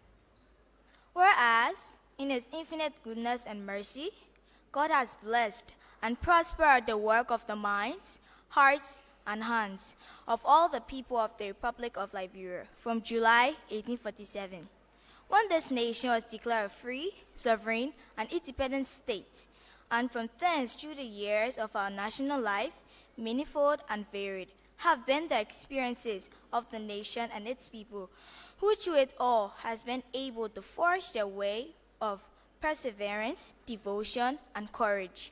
And whereas, after due deliberation on the future of the settlements, facing colonial challenges and threats, the founding fathers did publish to the world that historic and immortal instrument known as the Declaration of Independence, by which the Commonwealth of Liberia became and was presented to the Committee of Nations as a free, sovereign, and independent state, thereby worthy of encouragement from any colonial power and becoming the first independent African republic. And whereas it is meet, right, in our binding duty, in grateful recognition of the blessings and miraculous deliverances which his almighty hand has extended to us as a nation and people, although we have been most unworthy of them. To give thanks, adoration, and praise unto him for saving the state, and to commemorate the brave and timely decision of our forebears on 26 July 1847. And whereas, under the patriotic and cultural observances, law, title, 26 Liberian Code of Laws of 1956, the 26th day of July each year is set aside as a public holiday to be known as Independence Day and appropriately celebrated. And whereas, the official festive celebration of the day will be observed in the city of Monrovia, Montserrat County, under the theme, Building a New Liberia for All Liberians. And whereas, an indoor program commemorating the day will be held at the Centennial Memorial Pavilion, Ashmore Street, Monrovia, Montserrat County, commencing at 11 o'clock anti-meridian. And now, therefore, I, Joseph Nimo Boaka, Senior, President of the Republic of Liberia, by virtue of the authority in me vested by the laws of the land, do hereby declare and proclaim Friday, July 26, 2024, as Independence Day to be observed throughout the Republic of Liberia as a public holiday, to be observed, and do call upon all citizens of the Republic and foreign residents within our borders to observe the same as such, and require that all government offices and business houses be closed on this day from 6 o'clock ante-meridian to 6 o'clock post-meridian. Further, I do call upon, adjure, invite, and request all citizens in solemn cooperation with all priests, deacons, evangelists, imams, elders, and other members of the sacerdotal order, regardless of religious creed, to gather together with one purpose in their respective places of worship in each city, town, village, hamlet, home, especially the city of Monrovia, Montserrat County, on Friday, July 19, 2024, and Sunday, July 21, 2024, and offer thanks and praises to God for his blessings showered upon us in the past and present times, and beseech him for his continuing goodness and beneficence towards all people and nations of the earth, especially the people of the Republic of Liberia. Given under my hand and seal of the Republic of Liberia in the city of Monrovia, county of Montserrat, this 8th day of July in the year of our Lord 2024, and of the independence of the Republic, the 177th. Joseph Nimo Boaka, Senior, President of the Republic of Liberia, by order of the President, Madam Sarah Besolo Yanti, Minister of Foreign Affairs. Thanks.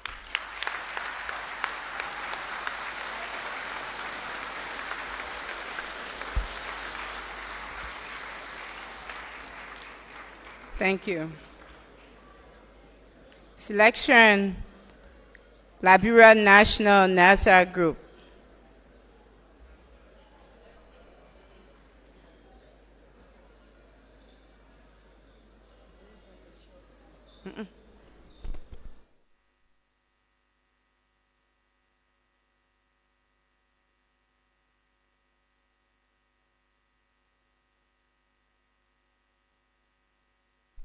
Please give them a chance.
times, this great nation was made by God's time.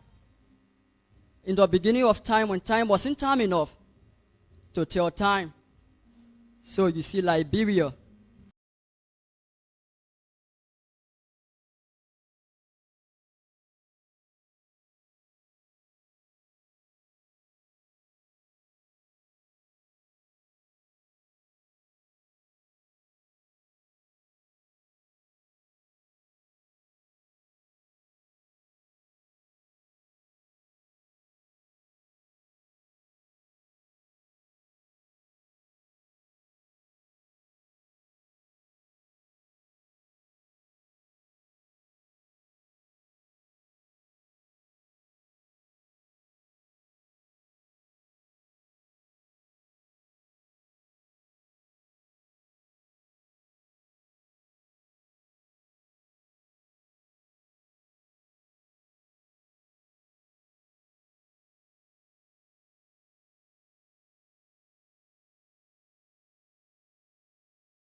Today,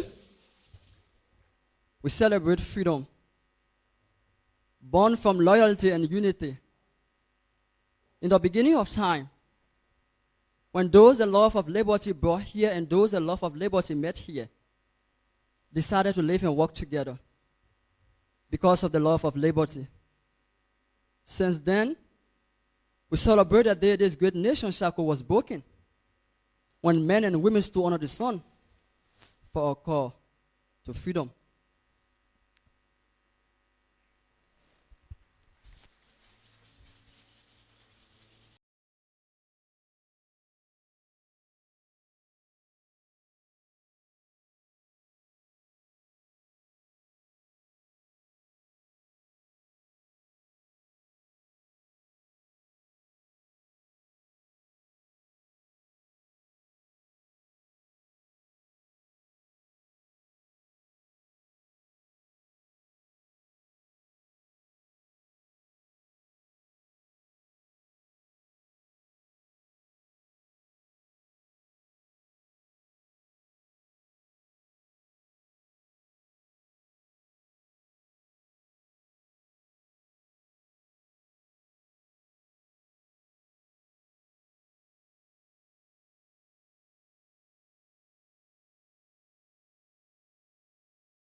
won't let us fall.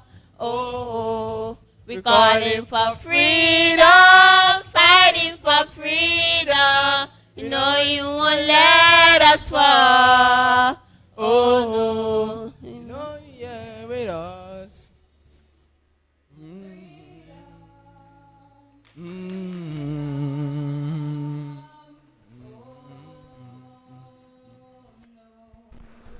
Thank you very much.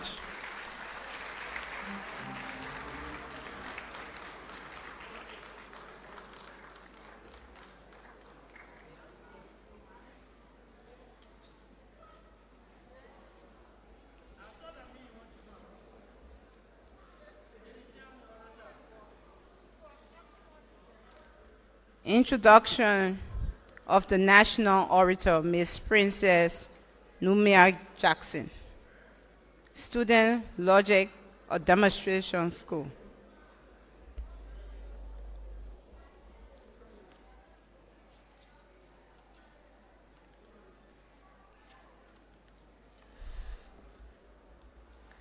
Ladies and gentlemen, I'm honored to introduce the orator for this year's Independence celebration. She is an award-winning academic, activist, and author with over 20 years of combined personal and professional experiences spanning Africa, Europe, and North America. Her remarkable career compasses a diverse range of skills, including qualitative research, capacity development, policy designs, and analyzing program management and strategic communications. Throughout her career, the orator has held significant positions in various capacities. She has worked as a speechwriter for Liberia's first elected female president, Madam Elif Johnson Sirleaf, formulated diaspora policies, and streamlined bilateral scholarships at the Liberian Ministry of State for Presidential Affairs. She has also served as an assistant editor for the Washington Informer newspaper in the USA and engaged in research, teaching, and curriculum development at the renowned institutions such as the University of Oxford, SOAS, University of London, and the University of Liberia. Her consulting expertise is extensive, having worked with organizations like Action Aid, the African Development Bank, the Ford Foundation, and the United Nations Economic Commission for Africa, amongst others. She has conducted field works across 4 continents, focusing on the political economy of development, migrations, race, citizenship, conflict, and post-war recovery, particularly within Africa. The orator is author of the acclaimed monograph Development, Due Citizenship Law and its Contents to Africa. The political economy of belongings to Liberia, which has received prestigious awards and contributed to the passage of Liberia's Due Citizenship Law. Her current book project, Africa's Negro Republics, examine the historical and contemporary factors shaping citizenship laws in Liberia and Sierra Leone.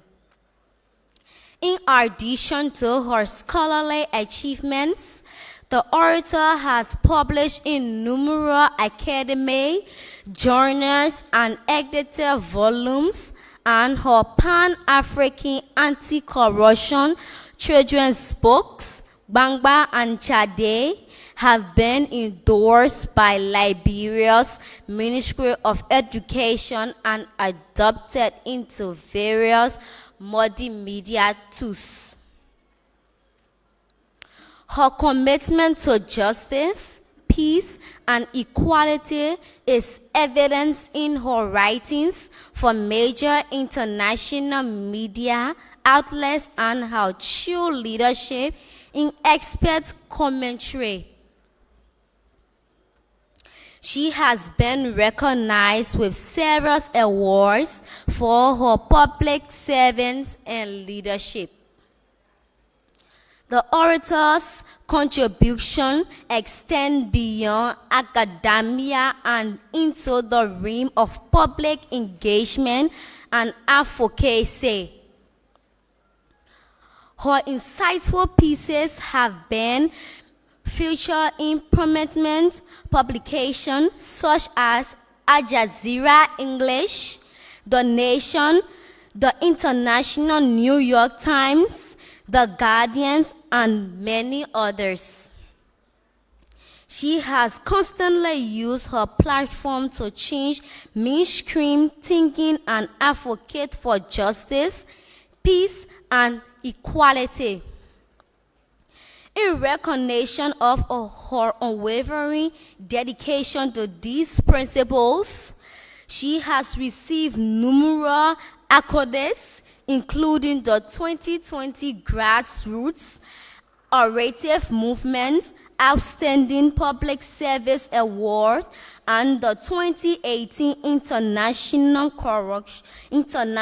Anti-Corruption Excellence Award for Academic Research and Education.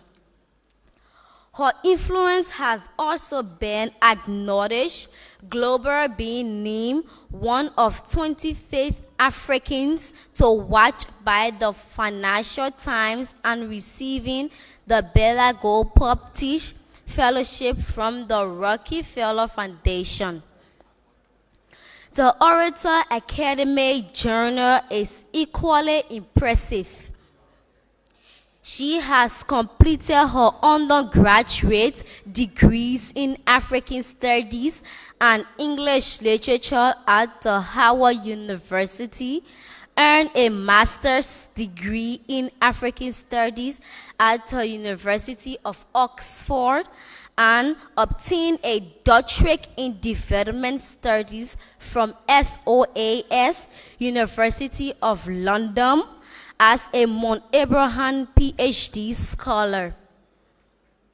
She has also held prestigious fellowships, including the Abraham Leadership Fellowship at the African Development Bank and the Levelham Early Career Fellowship at the University of Oxford.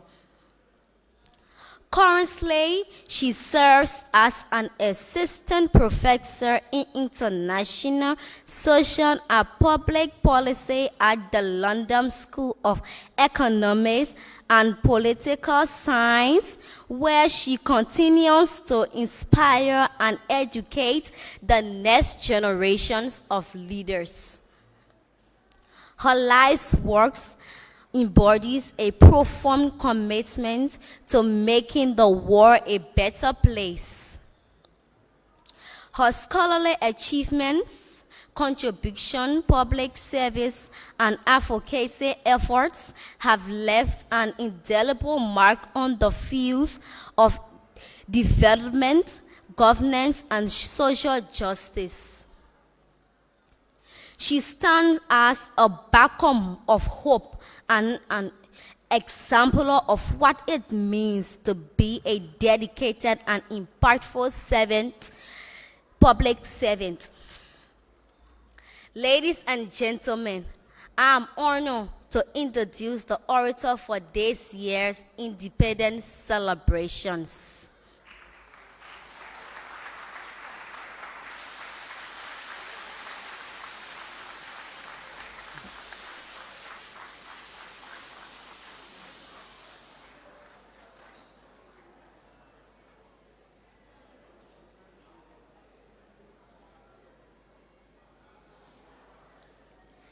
She is no one else but Dr. Raptir Nije Pele.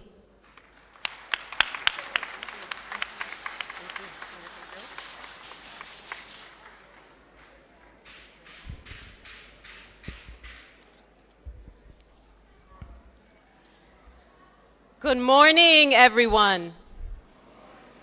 My heart is so filled this morning.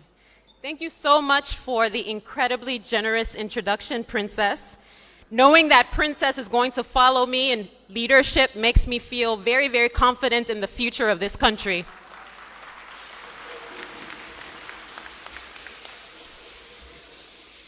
All protocols observed. May the words of my mouth and the meditations of my heart be acceptable in thy sight, O Lord, my strength and my Redeemer. As someone who loves this country with every fiber of my being, I feel very honored and privileged to address you today. When I think of Liberia's birth as a nation, I often picture fists of all shapes and sizes raised in the air like this. Because our Declaration of Independence on July 26, 1847 was a revolutionary act of defiance. Back then, when blackness was synonymous with bondage, we Liberians dared to be free. Inspired by our Haitian sisters and brothers who had led the first successful slave revolt in history, we dared to reclaim black personhood. Decades later, when our beloved continent was being carved up in the European scramble for Africa, swallowed whole by colonialism, we dared to be sovereign. In fact, our very existence as Africa's first black republic inspired a race benighted. Lest we forget, our Declaration of Defiance happened nearly a century before independence movements began in earnest across this very continent. So, Liberia's Independence Day should be called In Defiant Day, because since you like that, I'm going to repeat it. Liberia's Independence Day should be called In Defiant Day, because 177 years ago, our foremothers and fathers defied the odds.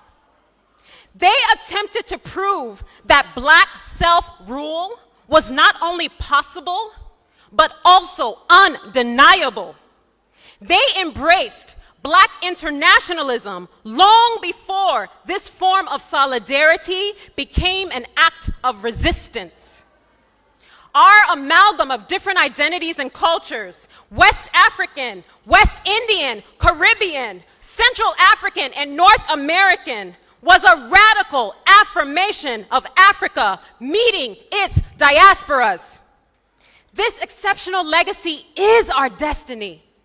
Yet, when we talk about ourselves today, in the narratives that we pass down from one generation to another, we tend to forget the magnitude of 1847.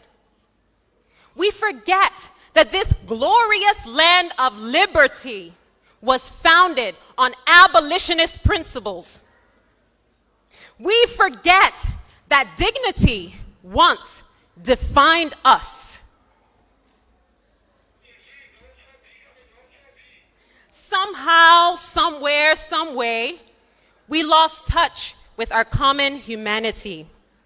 We created citizenship tiers based on ethnicity, class, gender, religion, and race. We mortgaged our resources to the highest bidder, We placed profit before people and planet. We silenced and suppressed dissent. We mistook autocracy for democracy.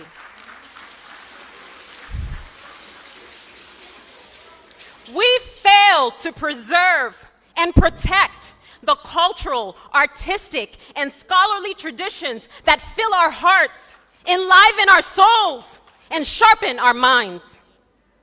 And in the aftermath, we fought a brutal, protracted war that left death and destruction in their wake. And in the aftermath of such carnage, we achieved negative peace, the absence of direct physical violence, when we should have been pursuing positive peace, the absence of structural violence. Now, understandably, for many, July 26 symbolizes not defiance, but defeat. Not rupture and regeneration, but regression and retreat. Not inclusion, but exclusion. Not cooperation, but contestation.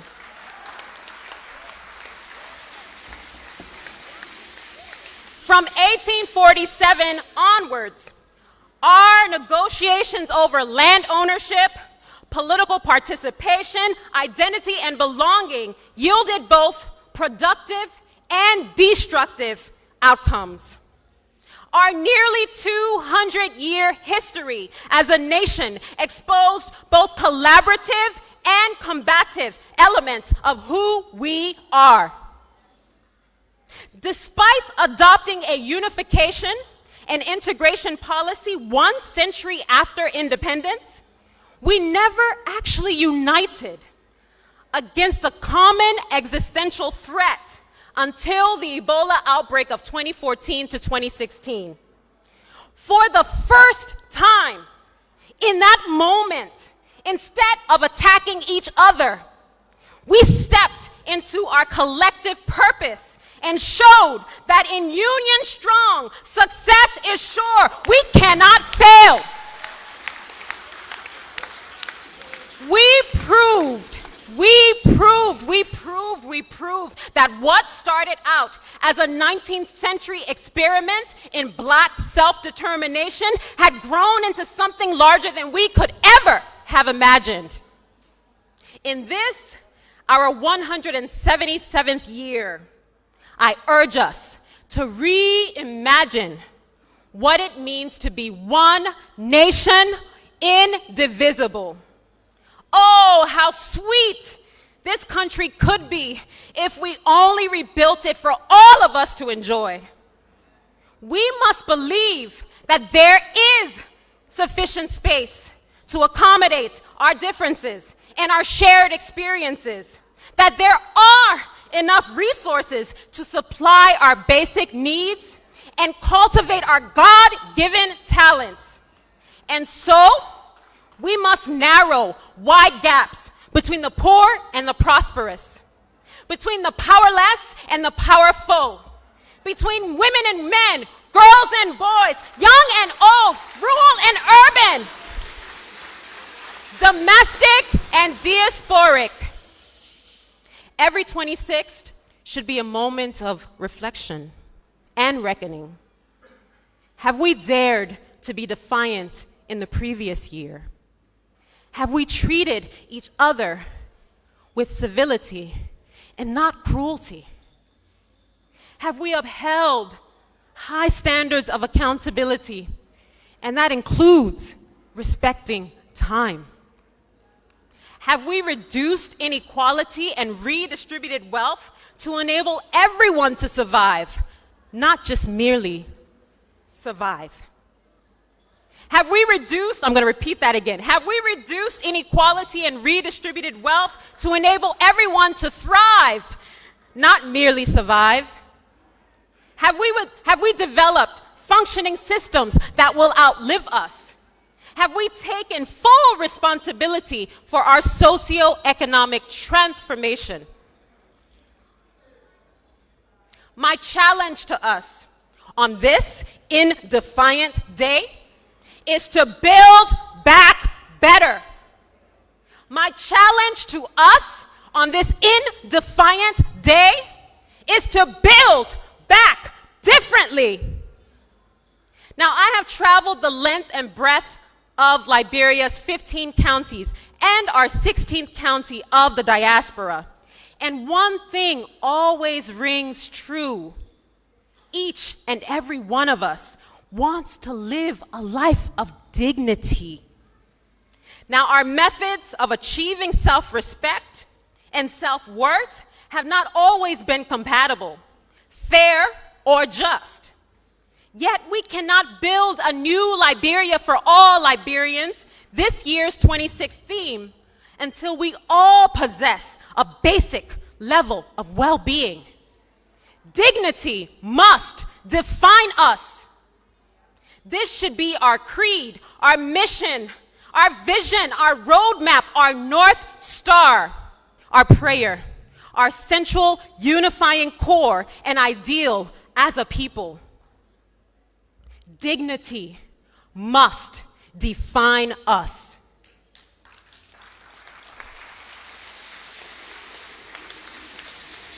Those who came here yearn for dignity. Those who were already here yearn for dignity. Liberians at home and abroad currently yearn for dignity. Dignity must define us. I propose a radical agenda for achieving this very lofty goal. First, we must reconceptualize and redefine what it means to be a Liberian. What does it mean to be a citizen in this post-war moment? Second, we must tackle the twin development challenges of structural violence and unfreedoms. How do we enable all Liberians to realize their fullest potential? And third, we must prioritize nation building as much as we prioritize state building. How do we build relationships between individuals and institutions of government to serve the collective good? I have plenty ideas, but little time. So please give me a small chance, yeah?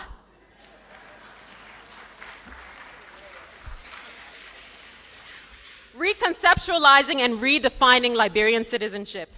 In 2021, I published a book that investigates how Liberian citizenship has changed across space and time, and what implications this has for our development outcomes. I discovered that in the aftermath of any kind of upheaval or disorder, identities, practices, and relations between people fundamentally transform.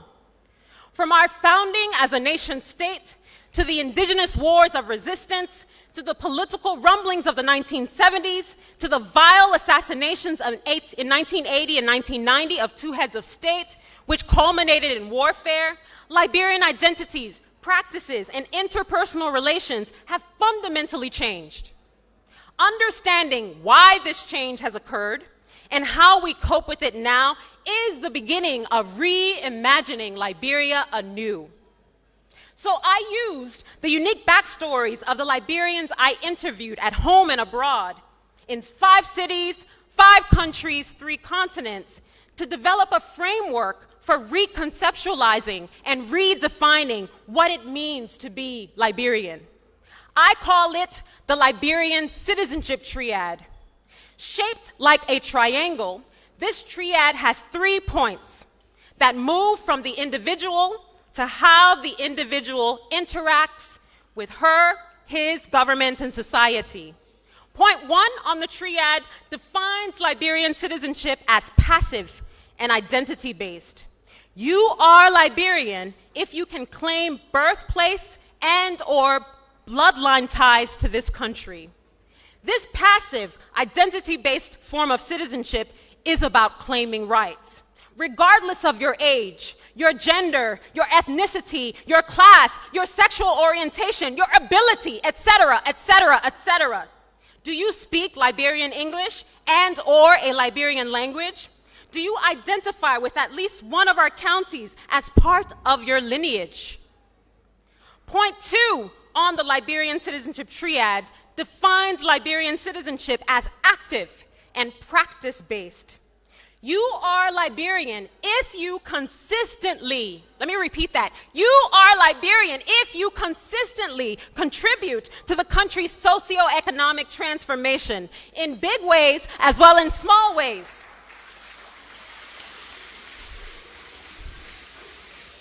This active, practice-based form of citizenship is about fulfilling responsibilities, something that we often forget. Fulfilling responsibilities. Do you obey our laws, regardless of your stature? And I'm speaking here specifically here to some of you lawmakers.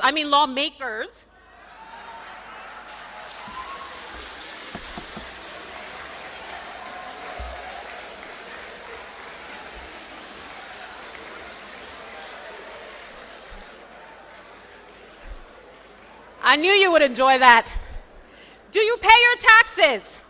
Are you actively involved in the political process? Do you build Liberian capacities? Are you willing to invest your time, your talent, and your treasure to build this nation? Lastly, point 3 on the triad defines Liberian citizenship as interactive, based on a set of relations between citizens and between citizens and the state. You are Liberian if you engage in healthy, I'm going to repeat the word, healthy interactions with other Liberians and with your government. Now, healthy interactions are defined as interactions that are neither abusive nor exploitative. This interactive, relationship-based form of citizenship is about building bonds. Do you hold yourself, your fellow citizen, and your government accountable? Do you offer constructive criticism when necessary and appropriate in ways that are not self-serving? These are the hallmarks of building a new Liberia for all Liberians. So, a reimagined Liberia is one in which we claim rights, we fulfill responsibilities, and we cultivate and maintain wholesome relationships with one another. Now, we can implement this Liberian citizenship triad by incorporating formal lessons about citizenship into our national curricula at all levels, by implementing a national youth service scheme to send graduating high school seniors who opt out of university to the counties for on-the-job training in the private, public, and humanitarian sectors. And by requiring anyone who assumes public office, whether appointed or elected, to undergo mandatory civics training. For elected officials, a prerequisite for national certification should be assets declaration and at least 10 hours of civic education. Appointed officials should complete training within 2 weeks of confirmation. Dignity must define us. I want you to repeat that phrase. Dignity must define us. Let's try that again. Dignity must define us. Tackling structural violence and unfreedoms. Now, for critical development scholars like myself, the main goal of development is to enhance well-being and reduce deprivation. Yet structural violence and unfreedoms, which involve institutions and structures that fuel inequality and injustice, inhibit individuals from meeting their basic needs or actualizing their fullest capabilities. Though less visible than physical violence, structural violence is systemic, enduring, and ultimately more dangerous. Indeed, the true test of a nation is its willingness to transform the structural conditions that render so many of its citizens hopeless and hapless. A reimagined Liberia intentionally seeks to reduce the unfreedom of poverty and the inequity of structural violence. Because the contrast between our haves and our have-nots is entirely too stark in this country. For example, over 50% of Liberians live in multi-dimensional poverty. This is not only unacceptable, but needless for a country that can boast of 177 years of sovereignty. We have the resources, both human and financial, to achieve our development dividends. However, we must change our economic model of extracting and exploiting finite resources and focus instead on building an industrial base for manufacturing and exporting finished products, such as steel rods from our iron ore, condoms from our raw latex, furniture from our timber, country cloth textiles hand-woven from our locally grown cotton. Now, some of these assets may not last forever, but the resilience of our people will. So, we must invest heavily in Liberians. We can begin to do this by allocating extra revenue generated from manufactured goods to expand freedoms, such as access to quality education for all. A reimagined Liberia rejects anti-intellectualism, develops critical thinking skills, and invests in lifelong learning from cradle to grave. When I worked in government over a decade ago, I can't believe it's been that long, we developed a capacity building strategy that aligned with our development needs. So, in addition to educating geologists and engineers and epidemiologists in our universities, we also focused on training electricians and carpenters and plumbers in our technical and vocational education institutes. This is a model worth replicating. Because everyone doesn't need to attend university to contribute to structural transformation. Yeah. Having said that, as an assistant professor at the London School of Economics, I must stress that a reimagined Liberia requires an autonomous tertiary education sector that is fit for purpose. I must also insist that we shift our attention away from the extractive industries, which make us vulnerable to the vagaries of global capitalism, and instead focus on developing our creative industries. Why not empower our cultural and creative entrepreneurs so that the work of craftspeople, writers, musicians, visual artists, actors, designers, dancers is valued, protected through our copyright laws, and fairly compensated? Now, this brings me to Liberia's very extreme levels of income inequality. The unregulated accumulation of vast wealth amidst cumulative want in this country is not only obscene and callous, it is structurally violent. Lawmakers, I urge you, I implore you, I appeal to you to revise our decent work bill.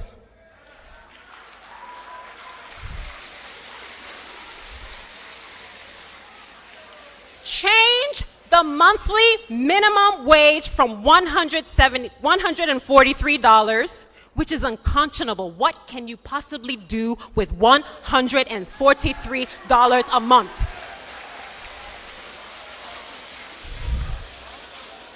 Change the monthly minimum wage from $143 to at least 250 United States dollars. And reverse Liberia's so-called harmonization policy. Because a country that pays its average worker below average salaries is setting itself up for failure.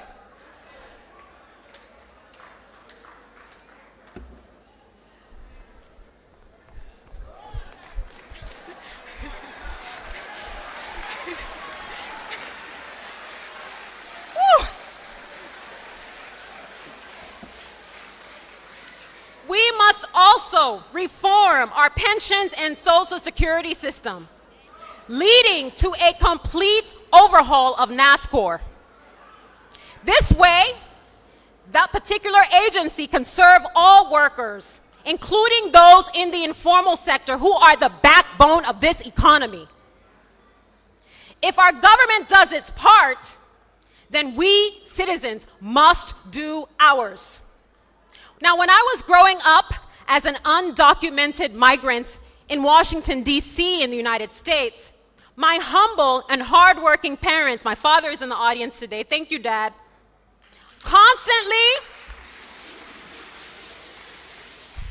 my humble and hardworking parents constantly reminded me that diligence and tenacity would be my ticket out of legal limbo. They were right. But how many of us actually value hard work? Some of us want jobs, but refuse to put in the time and effort required to secure and maintain a career.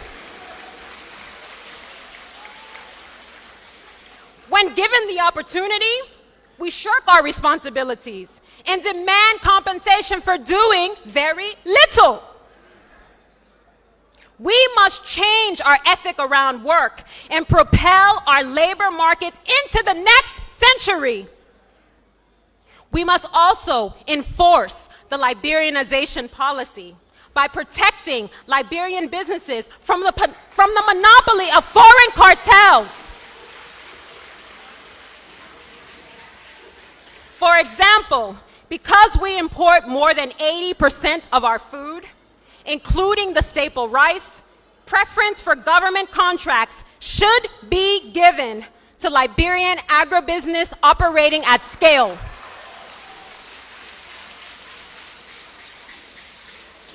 This will promote food security in keeping with the Liberians Feed Yourself program. See, President Boakai, I have read the document. However, protectionist policies should never give us license to lower our standards or accept mediocrity. Liberians must constantly invent new ways to expand market outcomes and play an active role in our economy. Because the display of talent I saw at our Made in Liberia trade fair in Monrovia last Saturday completely blew me away. We are a resilient nation of gifted people who are beginning to dream beyond the realm of possibility. I urge Liberian entrepreneurs to see the heaps of trash dotted across our country as a business opportunity. See the regeneration of renewable energy, solar, wind, geothermal, biofuel as an impetus for confronting the climate crisis. See the supply of clean, potable water as a business opportunity. See advancements in technology and artificial intelligence as an opportunity to produce jobs for the future. These pursuits will create sustainable employment, reduce intergenerational poverty, and spur economic growth. But our goal must be inclusive growth, not growth by any means necessary. And if inclusive growth is our mission, then we must cancel contracts with poorly performing multinationals and renegotiate concession agreements that violate our Liberian laws, including our labor laws and our international human rights standards, including environmental governance. These agreements must be amended in consultation with affected communities and should yield improvements in tax collection.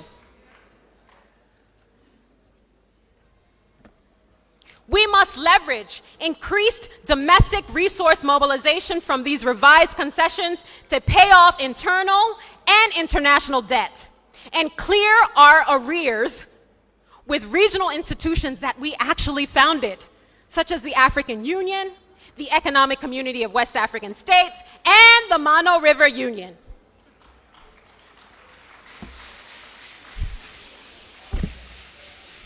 Whew. On the domestic front, we must lead a values-based revolution against corruption. We must lead a values-based revolution against corruption.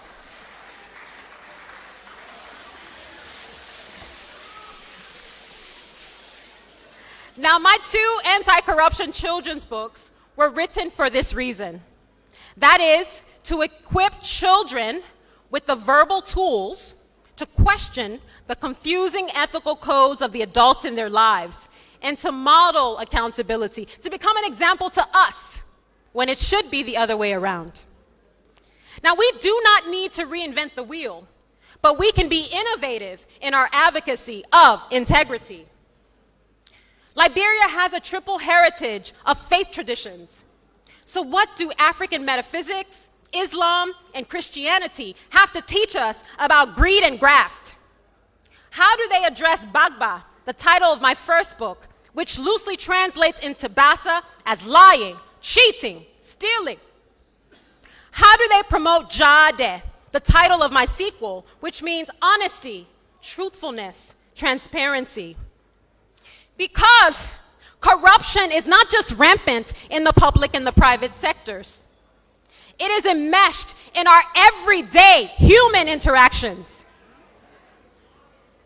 It is enmeshed in our everyday human interactions.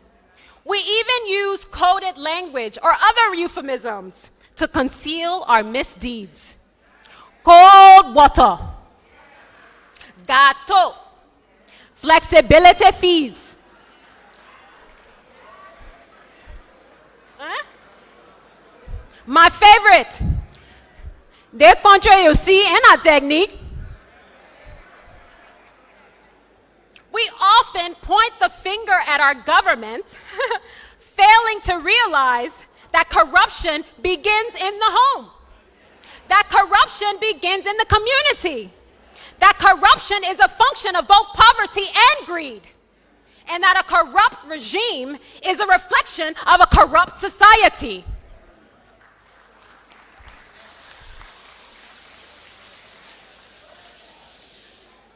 So, while modifying our values from top to bottom, bottom to top, we must enforce already sound laws while building additional safeguards to curb corruption. We must strengthen judicial bodies and integrity institutions by populating them with impartial patriots. Name and shame those found guilty of evading public trust. Force them to restitute stolen funds and resources.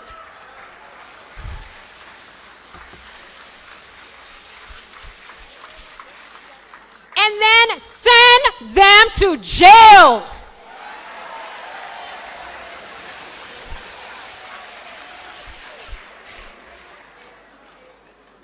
High-level corruption, in particular, I'm going to repeat this because I want you to remember it. High-level corruption, in particular, is like mass murder. And we must treat it like the egregious crime that it is. Because the rule of law is not some fashionable accessory we put on when it suits us.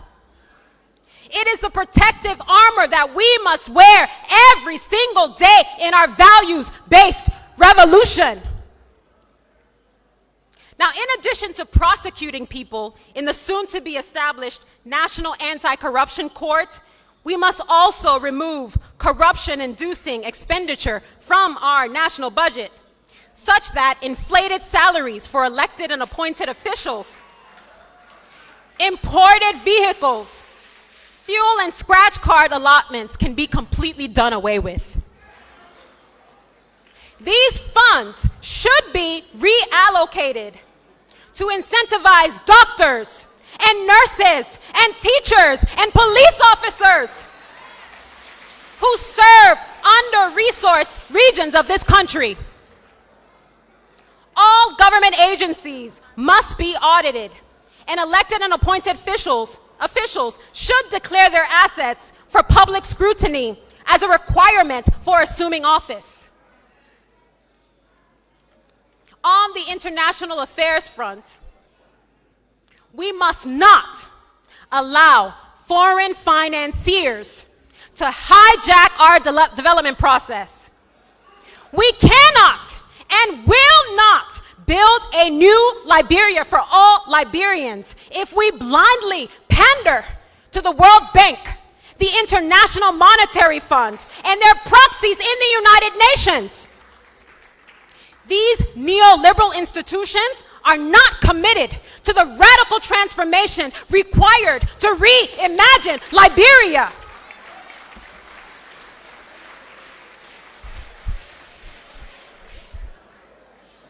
Moreover,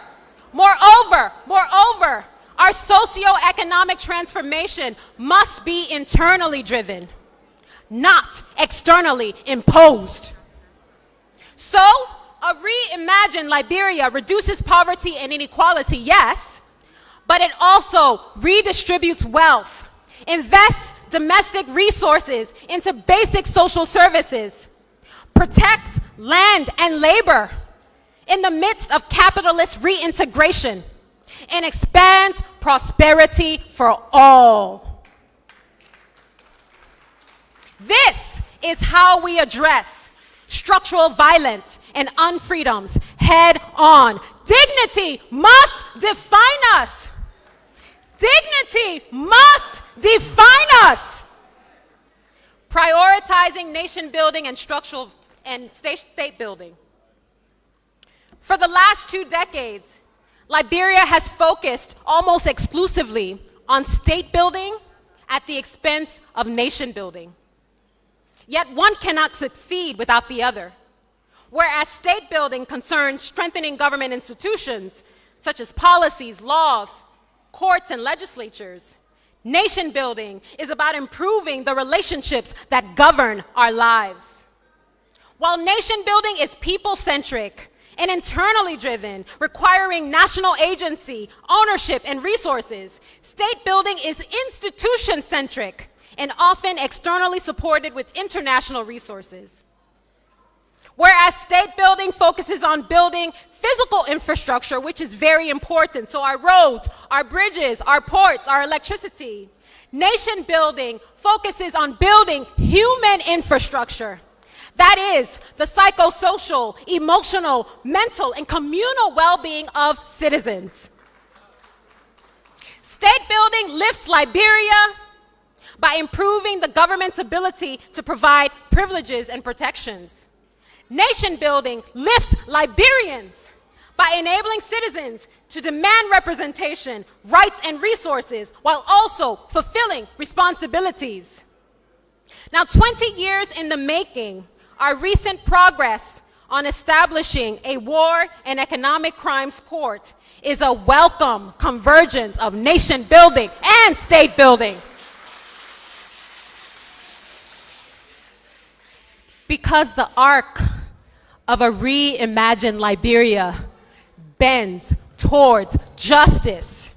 Because the arc of a reimagined Liberia bends towards justice. In our bid to achieve positive peace, we cannot afford to bungle this process. We must be the chief sponsor and architect of this court, including providing the lion's share of financing for it. We must institute a transparent and merit-based process of selecting who shapes the court's mandate.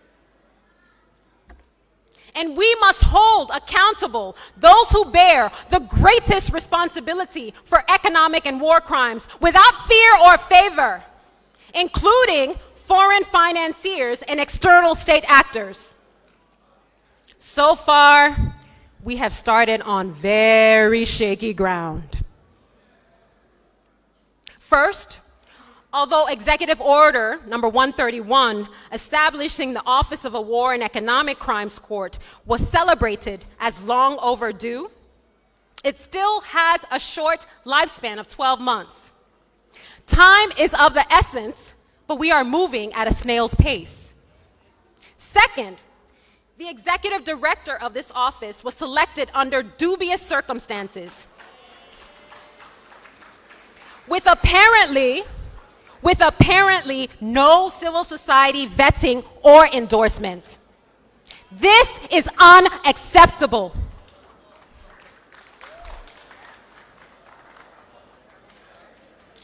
President Boakai, I urge you to withdraw this nomination and not allow politicking to derail one of the most important appointments of your time in office.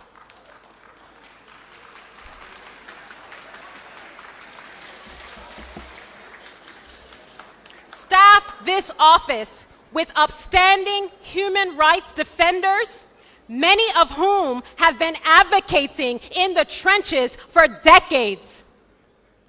Finally, I remain very concerned about the outsized influence of the United States in our transitional justice process.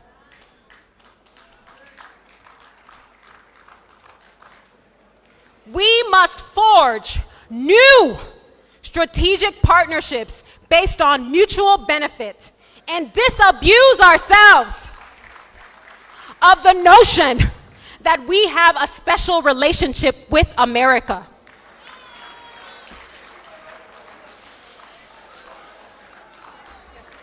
Thank you. Truth be told, this special relationship only exists in our imagination.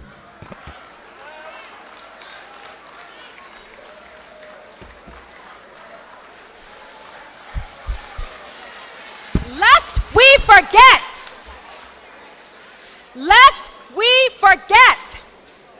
the United States was one of the last countries to recognize our independence. Lest we forget, the United States has taken more from us than it has given.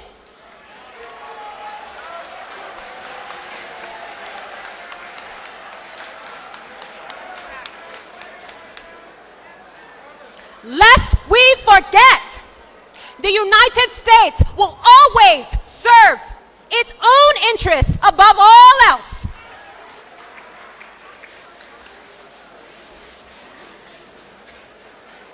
Once we accept these truths, we will appreciate that a reimagined Liberia is nobody's stepchild.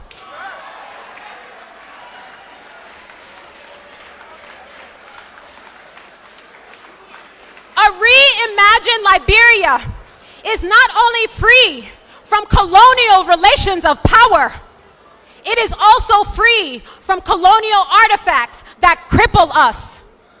In this vein, I would like to renew previous calls to adopt national symbols that represent the cultural breadth and historical depth of our shared experiences. I urge us to forge a new political identity by reimagining and revising these symbols. Why is the national motto on our seal not "The love of liberty united us here"? As suggested by the Truth and Reconciliation Commission final report. Why are we still calling our highest honor, our highest national honor, the most venerable order of knighthood of the pioneers of the Republic of Liberia? When the word pioneers remains politically charged, how could renaming our capital Monrovia help to decolonize us? By refashioning our flag, our seal, our national anthem, our national awards, amongst others, we can reimagine a Liberia based on a set of ideals that we all uphold. We should establish a committee of Liberian scholars, local government officials, cultural experts, and visual artists to devise new symbols of national relevance that will culminate in a referendum.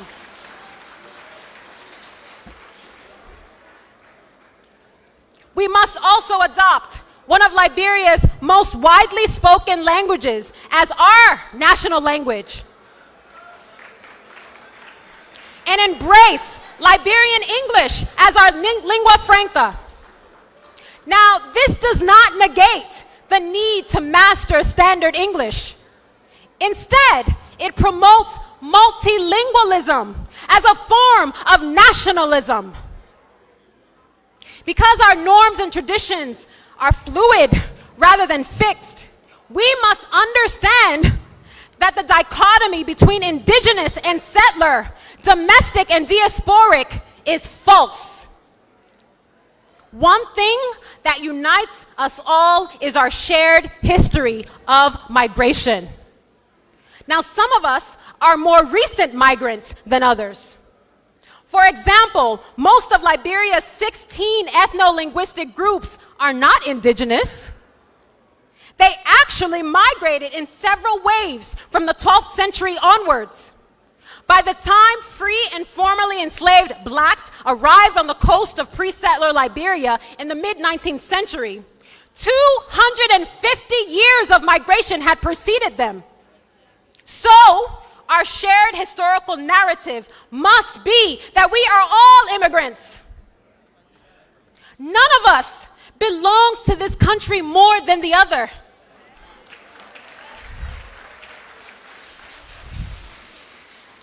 Dignity must define us.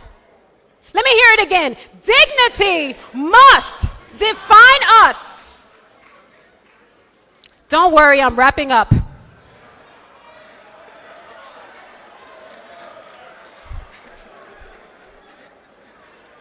In our efforts to achieve state building, we must build a national consensus around how we perceive and perform public service.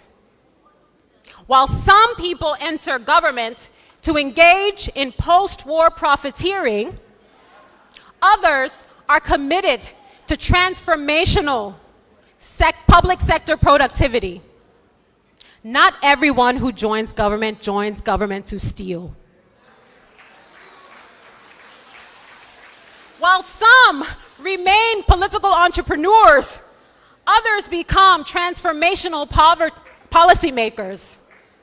This duality exists in governments across the world. We have to do a better job of not only scouting for competence, but also gauging who will put public interest before personal gain. This is what the Liberian electorate communicated when we rejected most incumbents in the House, the Senate, and the presidency last year. We said that we deserve better. And contrary to global hysteria about the violence that would ensue, we delivered this overwhelming message through the ballot box rather than through the barrel of the gun.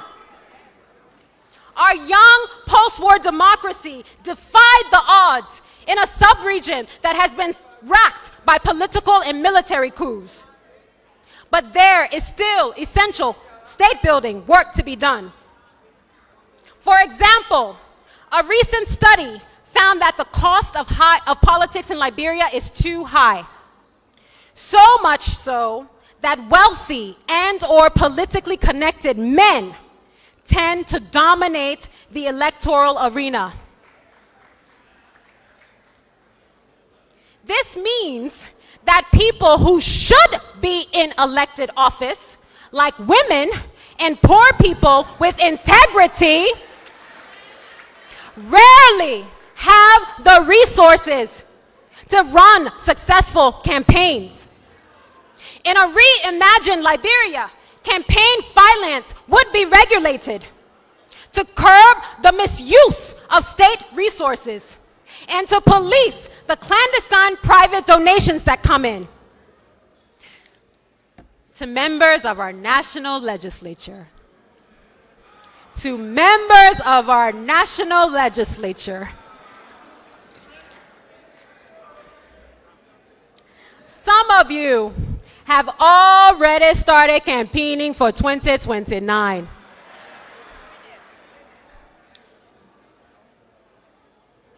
But I urge you to stop.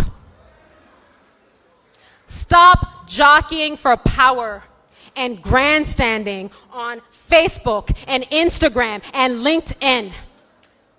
Do the work of the Liberian people now.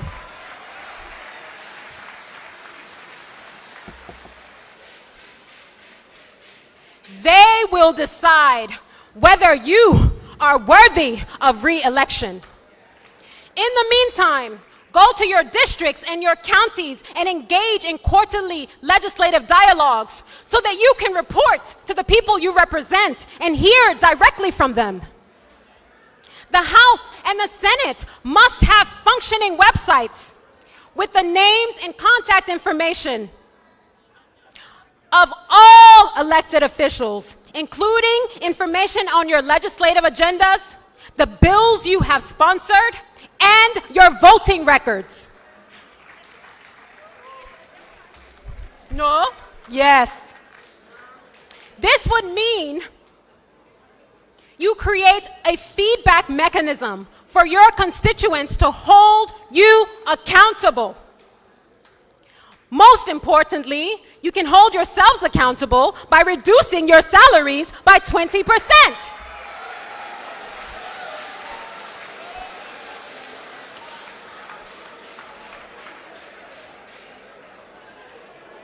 And removing all line items from our national budget in which you do not perform your core functions of lawmaking and oversight. This would mean channeling funds for social service delivery directly to the counties to help them implement our sub-national development agendas.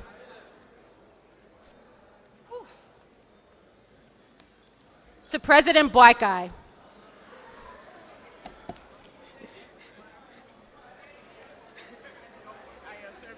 thank you very much.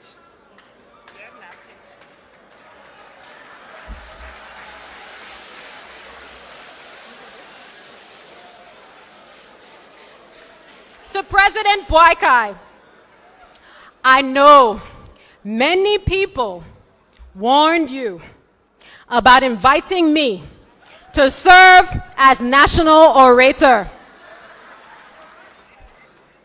They told you, Dalegega sharp muff. But you did not listen to them.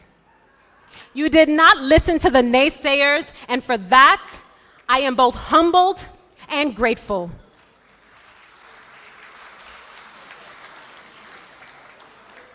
The Liberian people elected you to rescue them.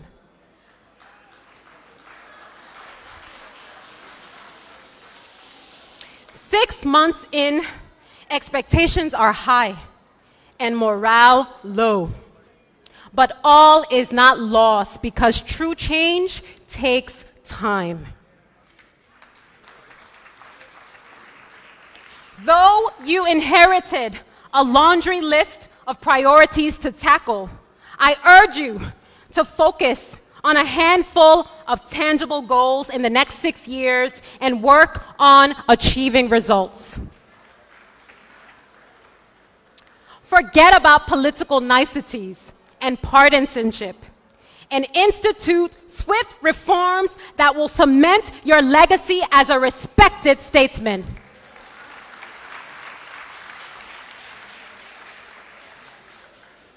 Do you want to be remembered for condoning lawlessness or respecting the rule of law? In regards to the former, you have made some mistakes along the way. From the tenured positions debacle to the appointments of questionable characters in key positions of trust, you know who they are.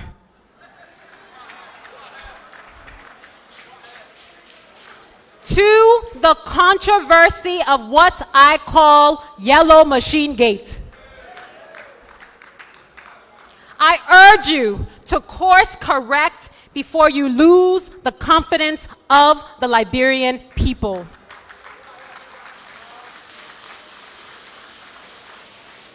Assemble a diverse and nationally representative team of competent and committed Liberians with integrity.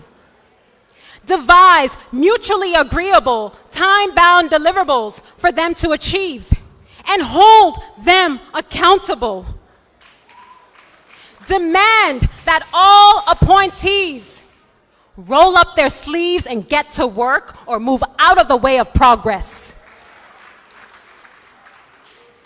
Having said that, the arrest agenda appears to be more of a multi-sectoral development wish list than a broad-based vision for our future.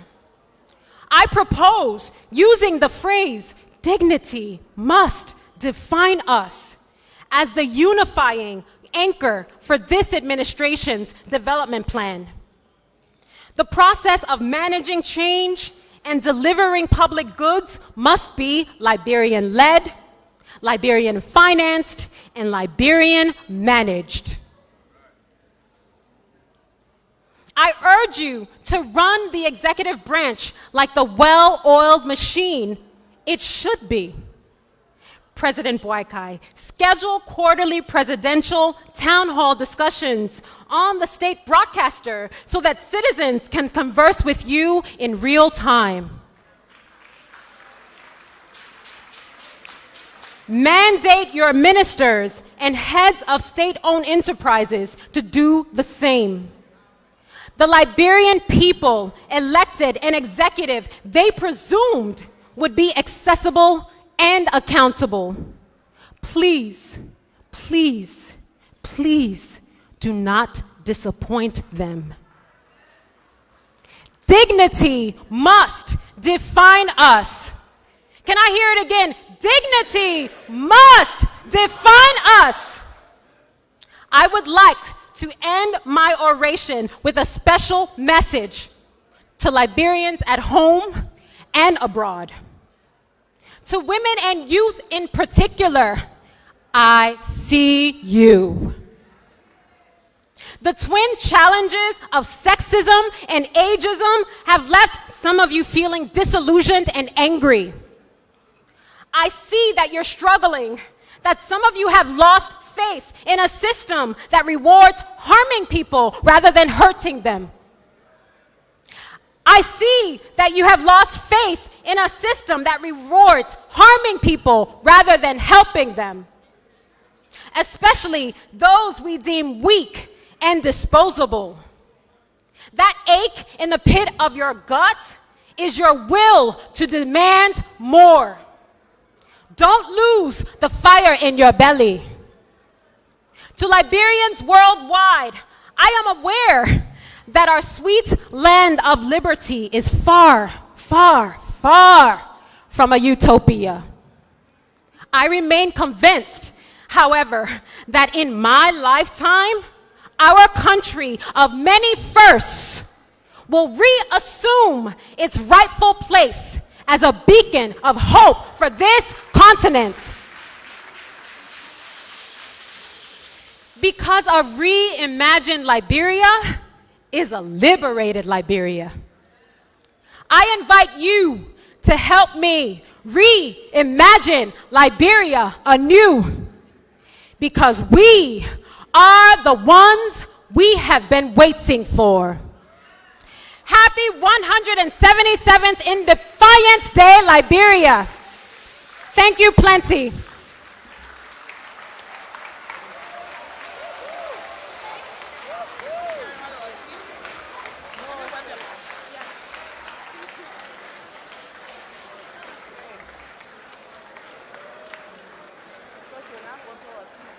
Stand in the middle, yeah.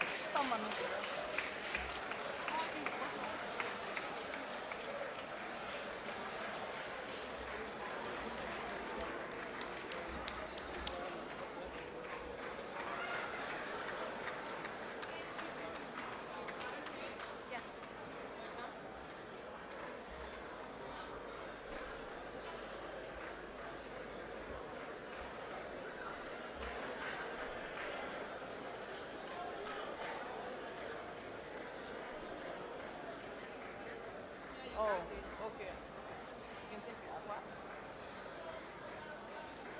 Thank you very much. You may have your seats.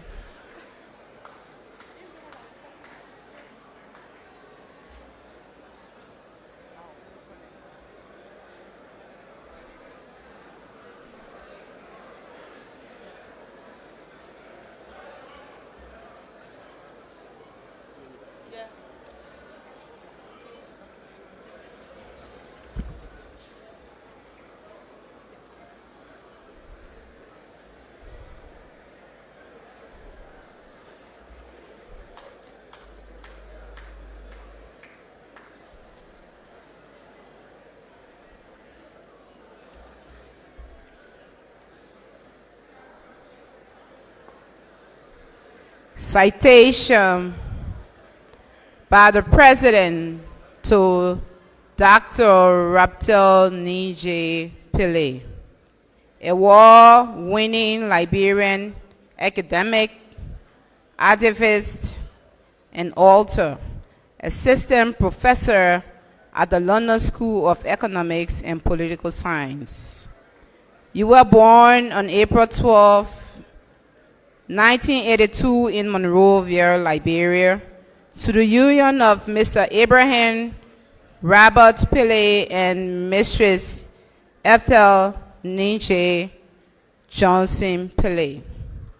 You completed the Bachelor of Arts degrees in African Studies and English Literature at Harvard University and the Master of Science in African Studies at the University of Oxford. In continuation of your academic sojourn, you completed a doctorate in development studies at Soares University of London as a Mo Ibrahim Foundation PhD scholar. As an award-winning Liberian academic, activist, and author with more than 20 years of combined personal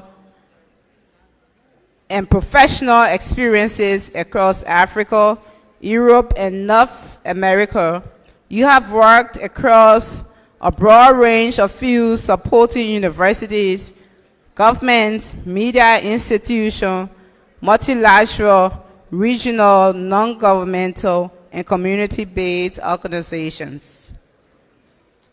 You have held several prestigious academic positions, including fellowships and lectureships at some of the world's leading universities.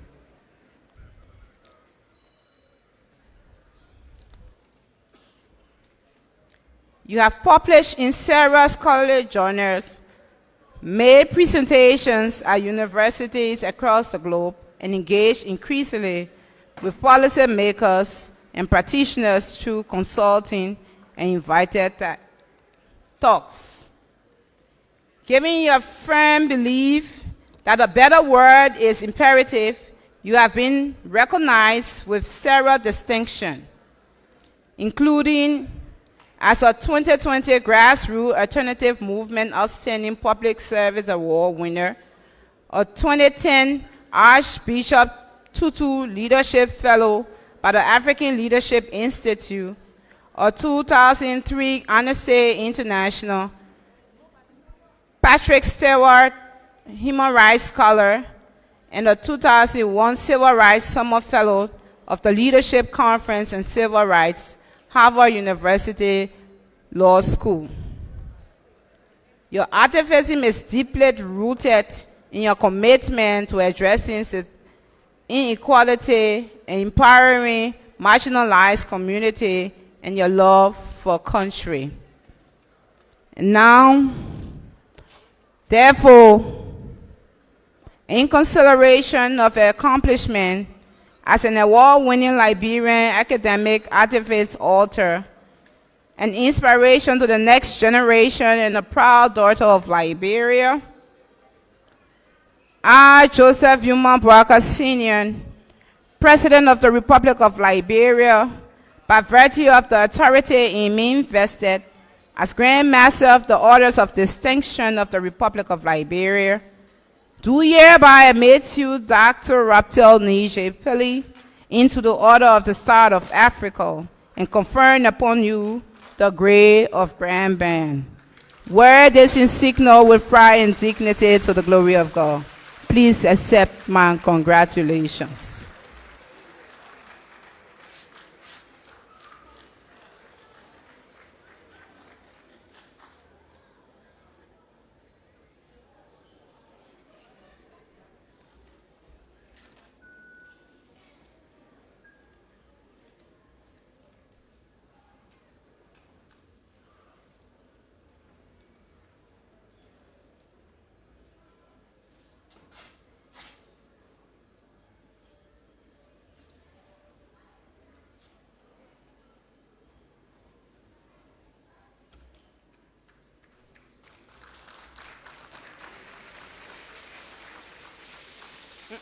Check it off. Check it off. Check it off.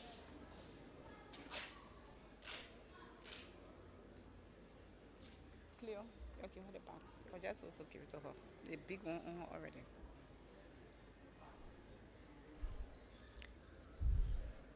Thank you very much.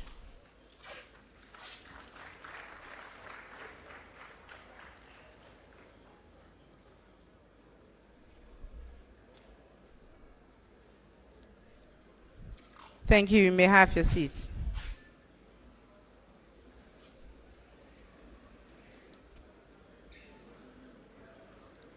Conferrer of distinction on the Honorable Jeremiah Kpankun. Mr. Vice President.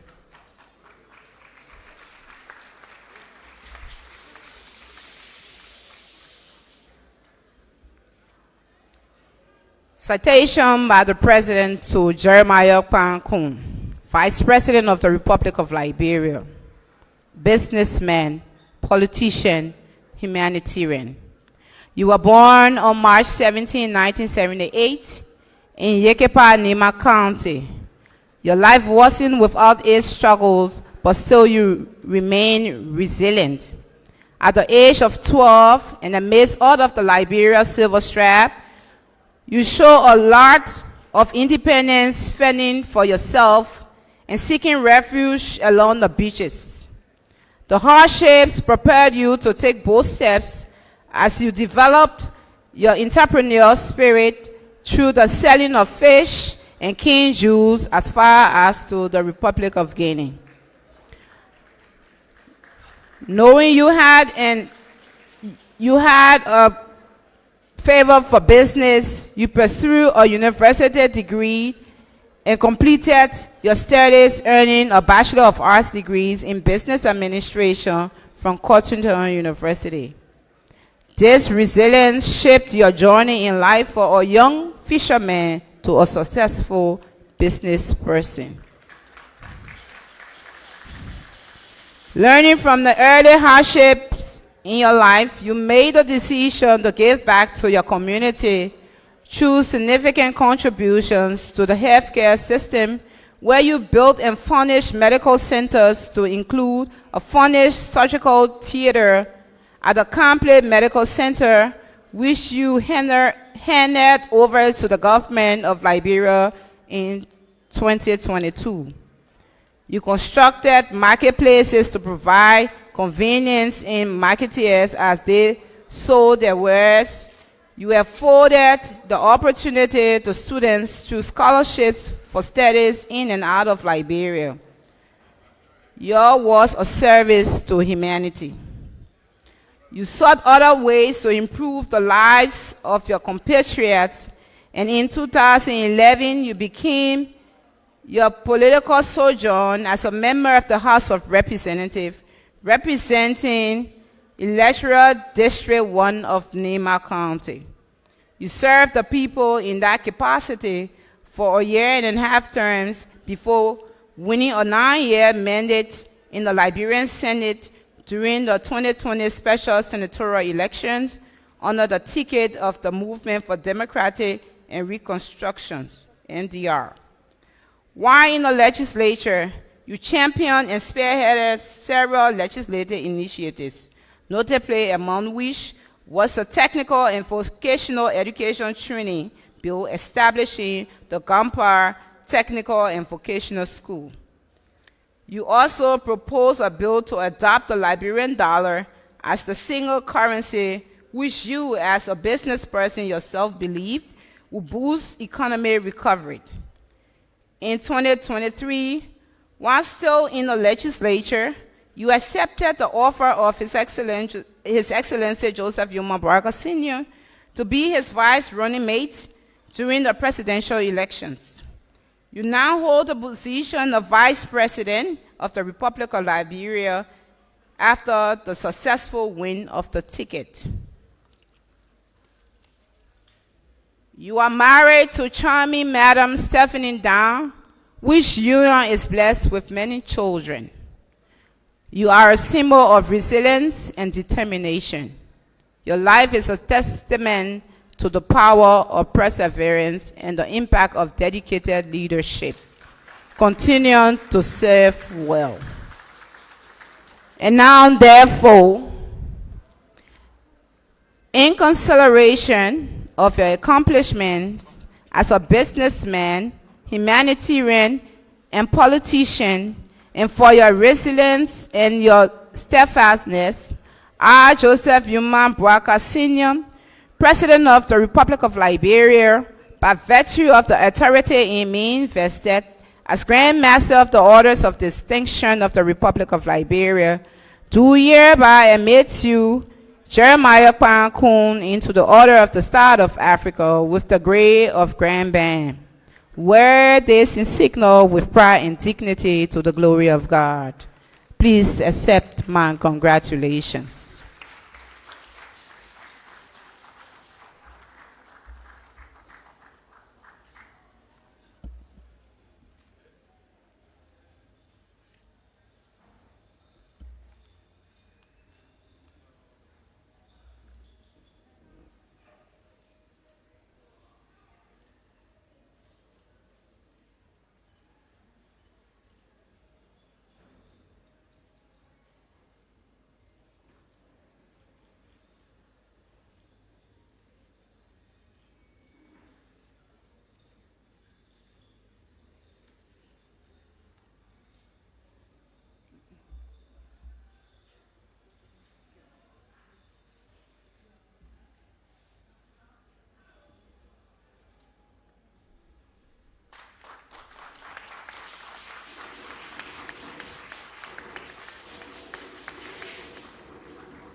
Thank you. May I have a seat?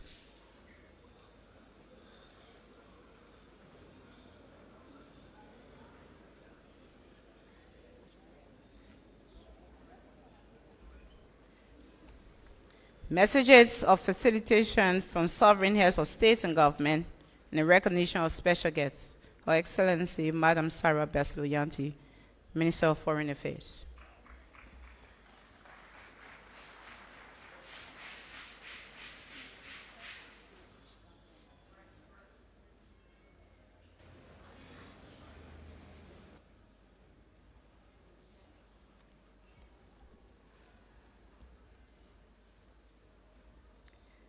Mr. President and Madam First Lady, Your Excellency, visiting head of state from Ghana and other governments,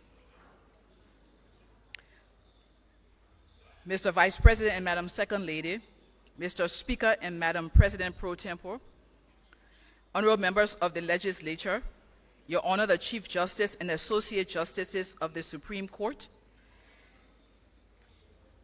Her Excellency Chief Dr. Jua Howard Taylor, former Vice President of the Republic of Liberia, colleagues of the Cabinet, the doyen and members of the Diplomatic Corps, heads of international organizations, members of the Consular Corps, our national orator, officials of government, religious leaders, traditional council, former officials of government, special guests, honorees, members of the press, distinguished ladies and gentlemen.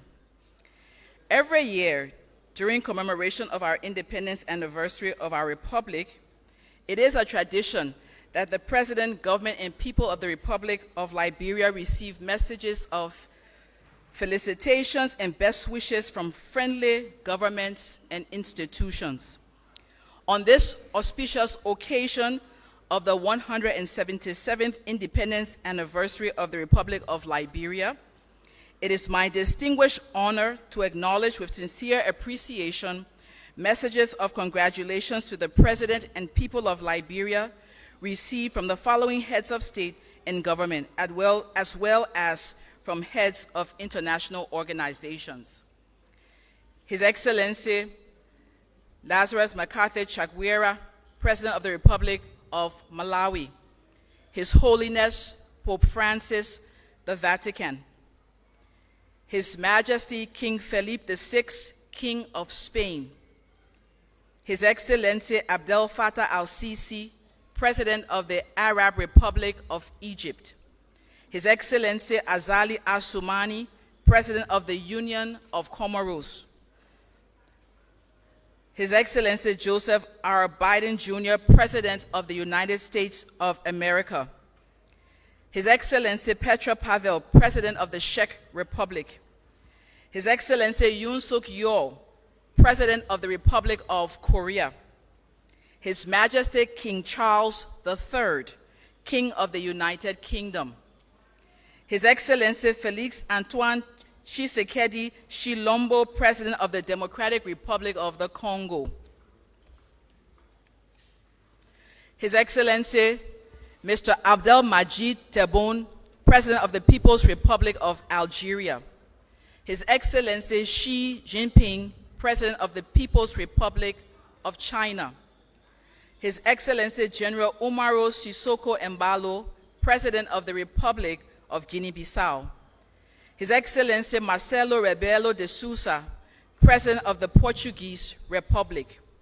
Her Excellency Mrs. Drupadi Murmu, President of the Republic of India. His Excellency Recep Tayyip Erdogan, President of the Republic of Turkey. His Excellency Mr. Alassane Ouattara, President of the Republic of Cote d'Ivoire. His Excellency Matamela Cyril Ramaphosa, President of the Republic of South Africa. His Excellency Mr. Frank Walter Steinmeier, President of the Federal Republic of Germany. His Excellency Paul Kagame, President of the Republic of Rwanda. His Excellency Yoweri Kaguta Museveni, President of the Republic of Uganda. His Excellency Bola Ahmed Tinubu, President of the Federal Republic of Nigeria. His Excellency Alexander Vučić, President of the Republic of Serbia. His Majesty King Salman bin Abdulaziz Al Saud, King of the Kingdom of Saudi Arabia. It is my distinguished honor to welcome today and recognize our visiting guests, His Excellency Nana Addo Dankwa Akufo-Addo, President of the Republic of Ghana. Lieutenant General Diomande Fagondo, Minister of Interior and Security of the Republic of Cote d'Ivoire. His Excellency Mr. Domingos Bernardo Feliciano Pacheco, Ambassador of the Republic of Angola to Cote d'Ivoire. All visiting guests who took the time to join us today, we appreciate it greatly. Thank you.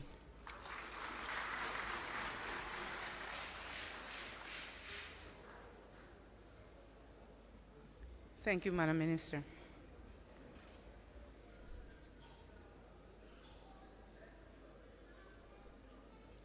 Selection Madasaba at Christian School of Excellence.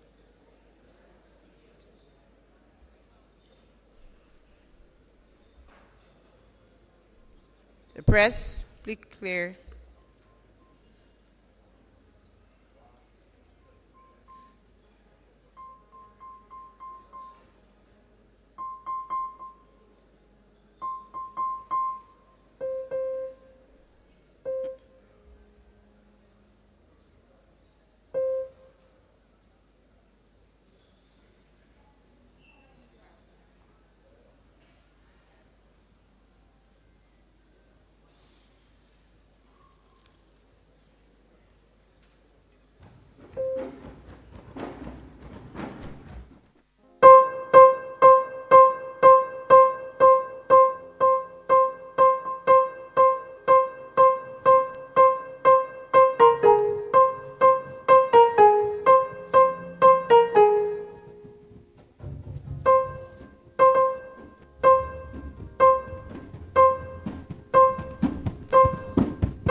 Our medley will begin with a crown song, which means our God is great, and end with a Pele song.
When freedom raised her glowing from on mud, so riders burden hide, she said within the doom of night, Miss glory, stars and thunderstorm, the star of liberty, and season from the waking morn. Oh, it's wearing a shield of golden flame. She lifted it in her proud name and roused her nation. Look for Lord to know her destiny. Oh, the Lone Star forever. Oh, the Lone Star forever. Oh, Lord. Over land, over sea, deserted, though never, uphold it forever. Banner of hate. Liberia anyway. Kapagu noito. Lobalo anyway. Kapagu lobato. Kapa kapa. Kapa kapa. Kapa kapa. Kapa kapa. Kabagunu eto. Anemaga dugo. Kabagunu. Anemaga. Kabagunu eto. Anemaga noju. Kabagunu eto. Hello, hello, hello, hello, hello, hello, hello, hello, hello, hello, hello, hello, hello, hello, hello.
Thank you very much.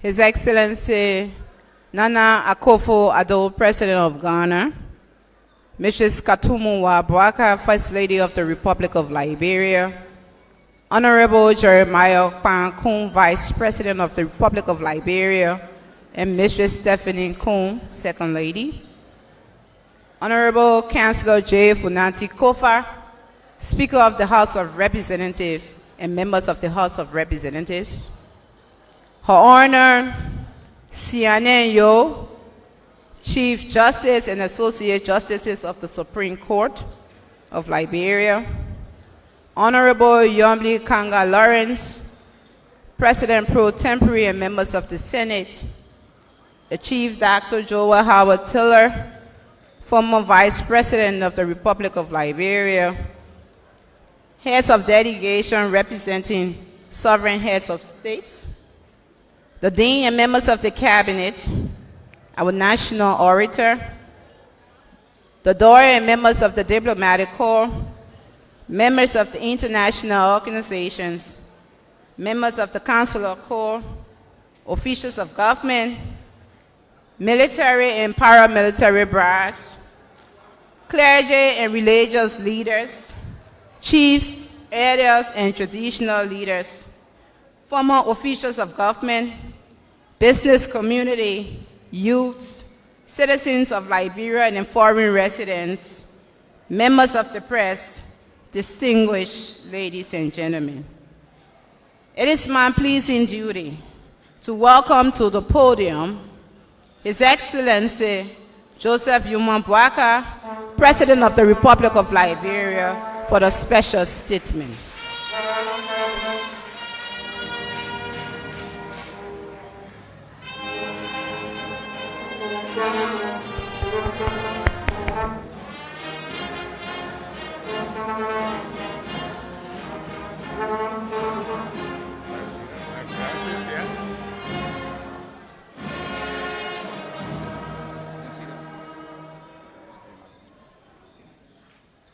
Thank you.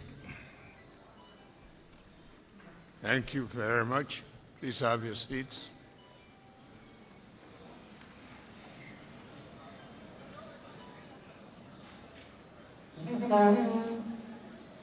His Excellency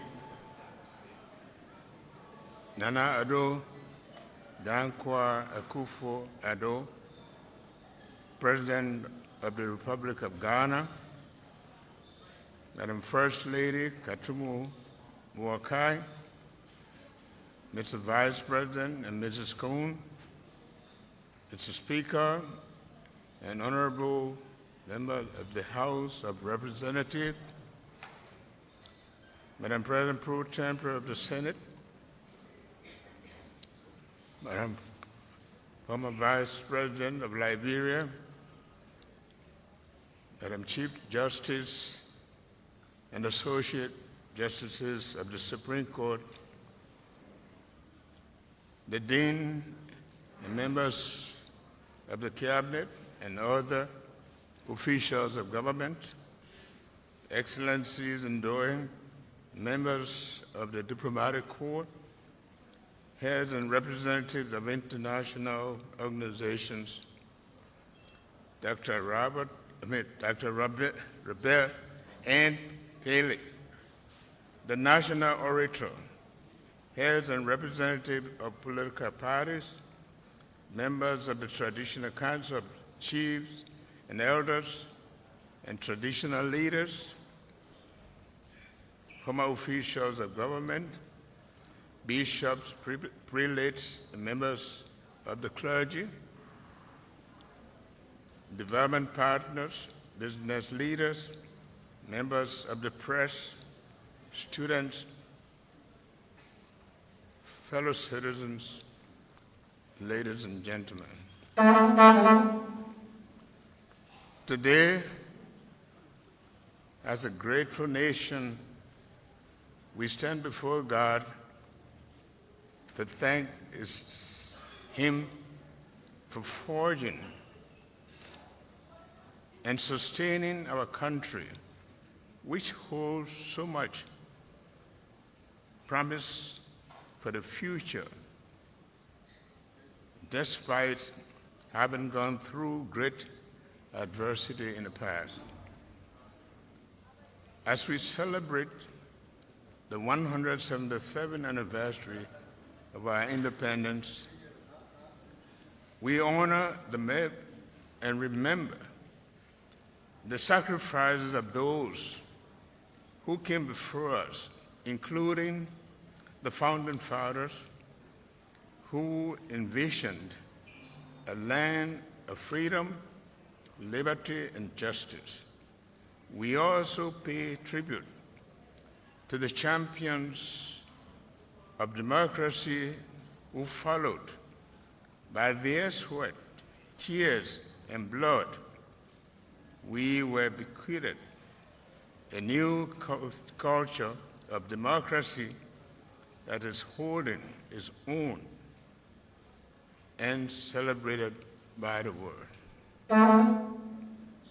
As we look around, we see that not everyone can enjoy the freedom and the sovereignty that our independent promises.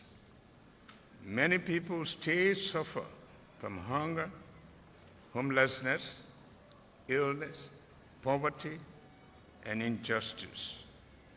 What good is our freedom and independence when so many of our fellow citizens are struggling.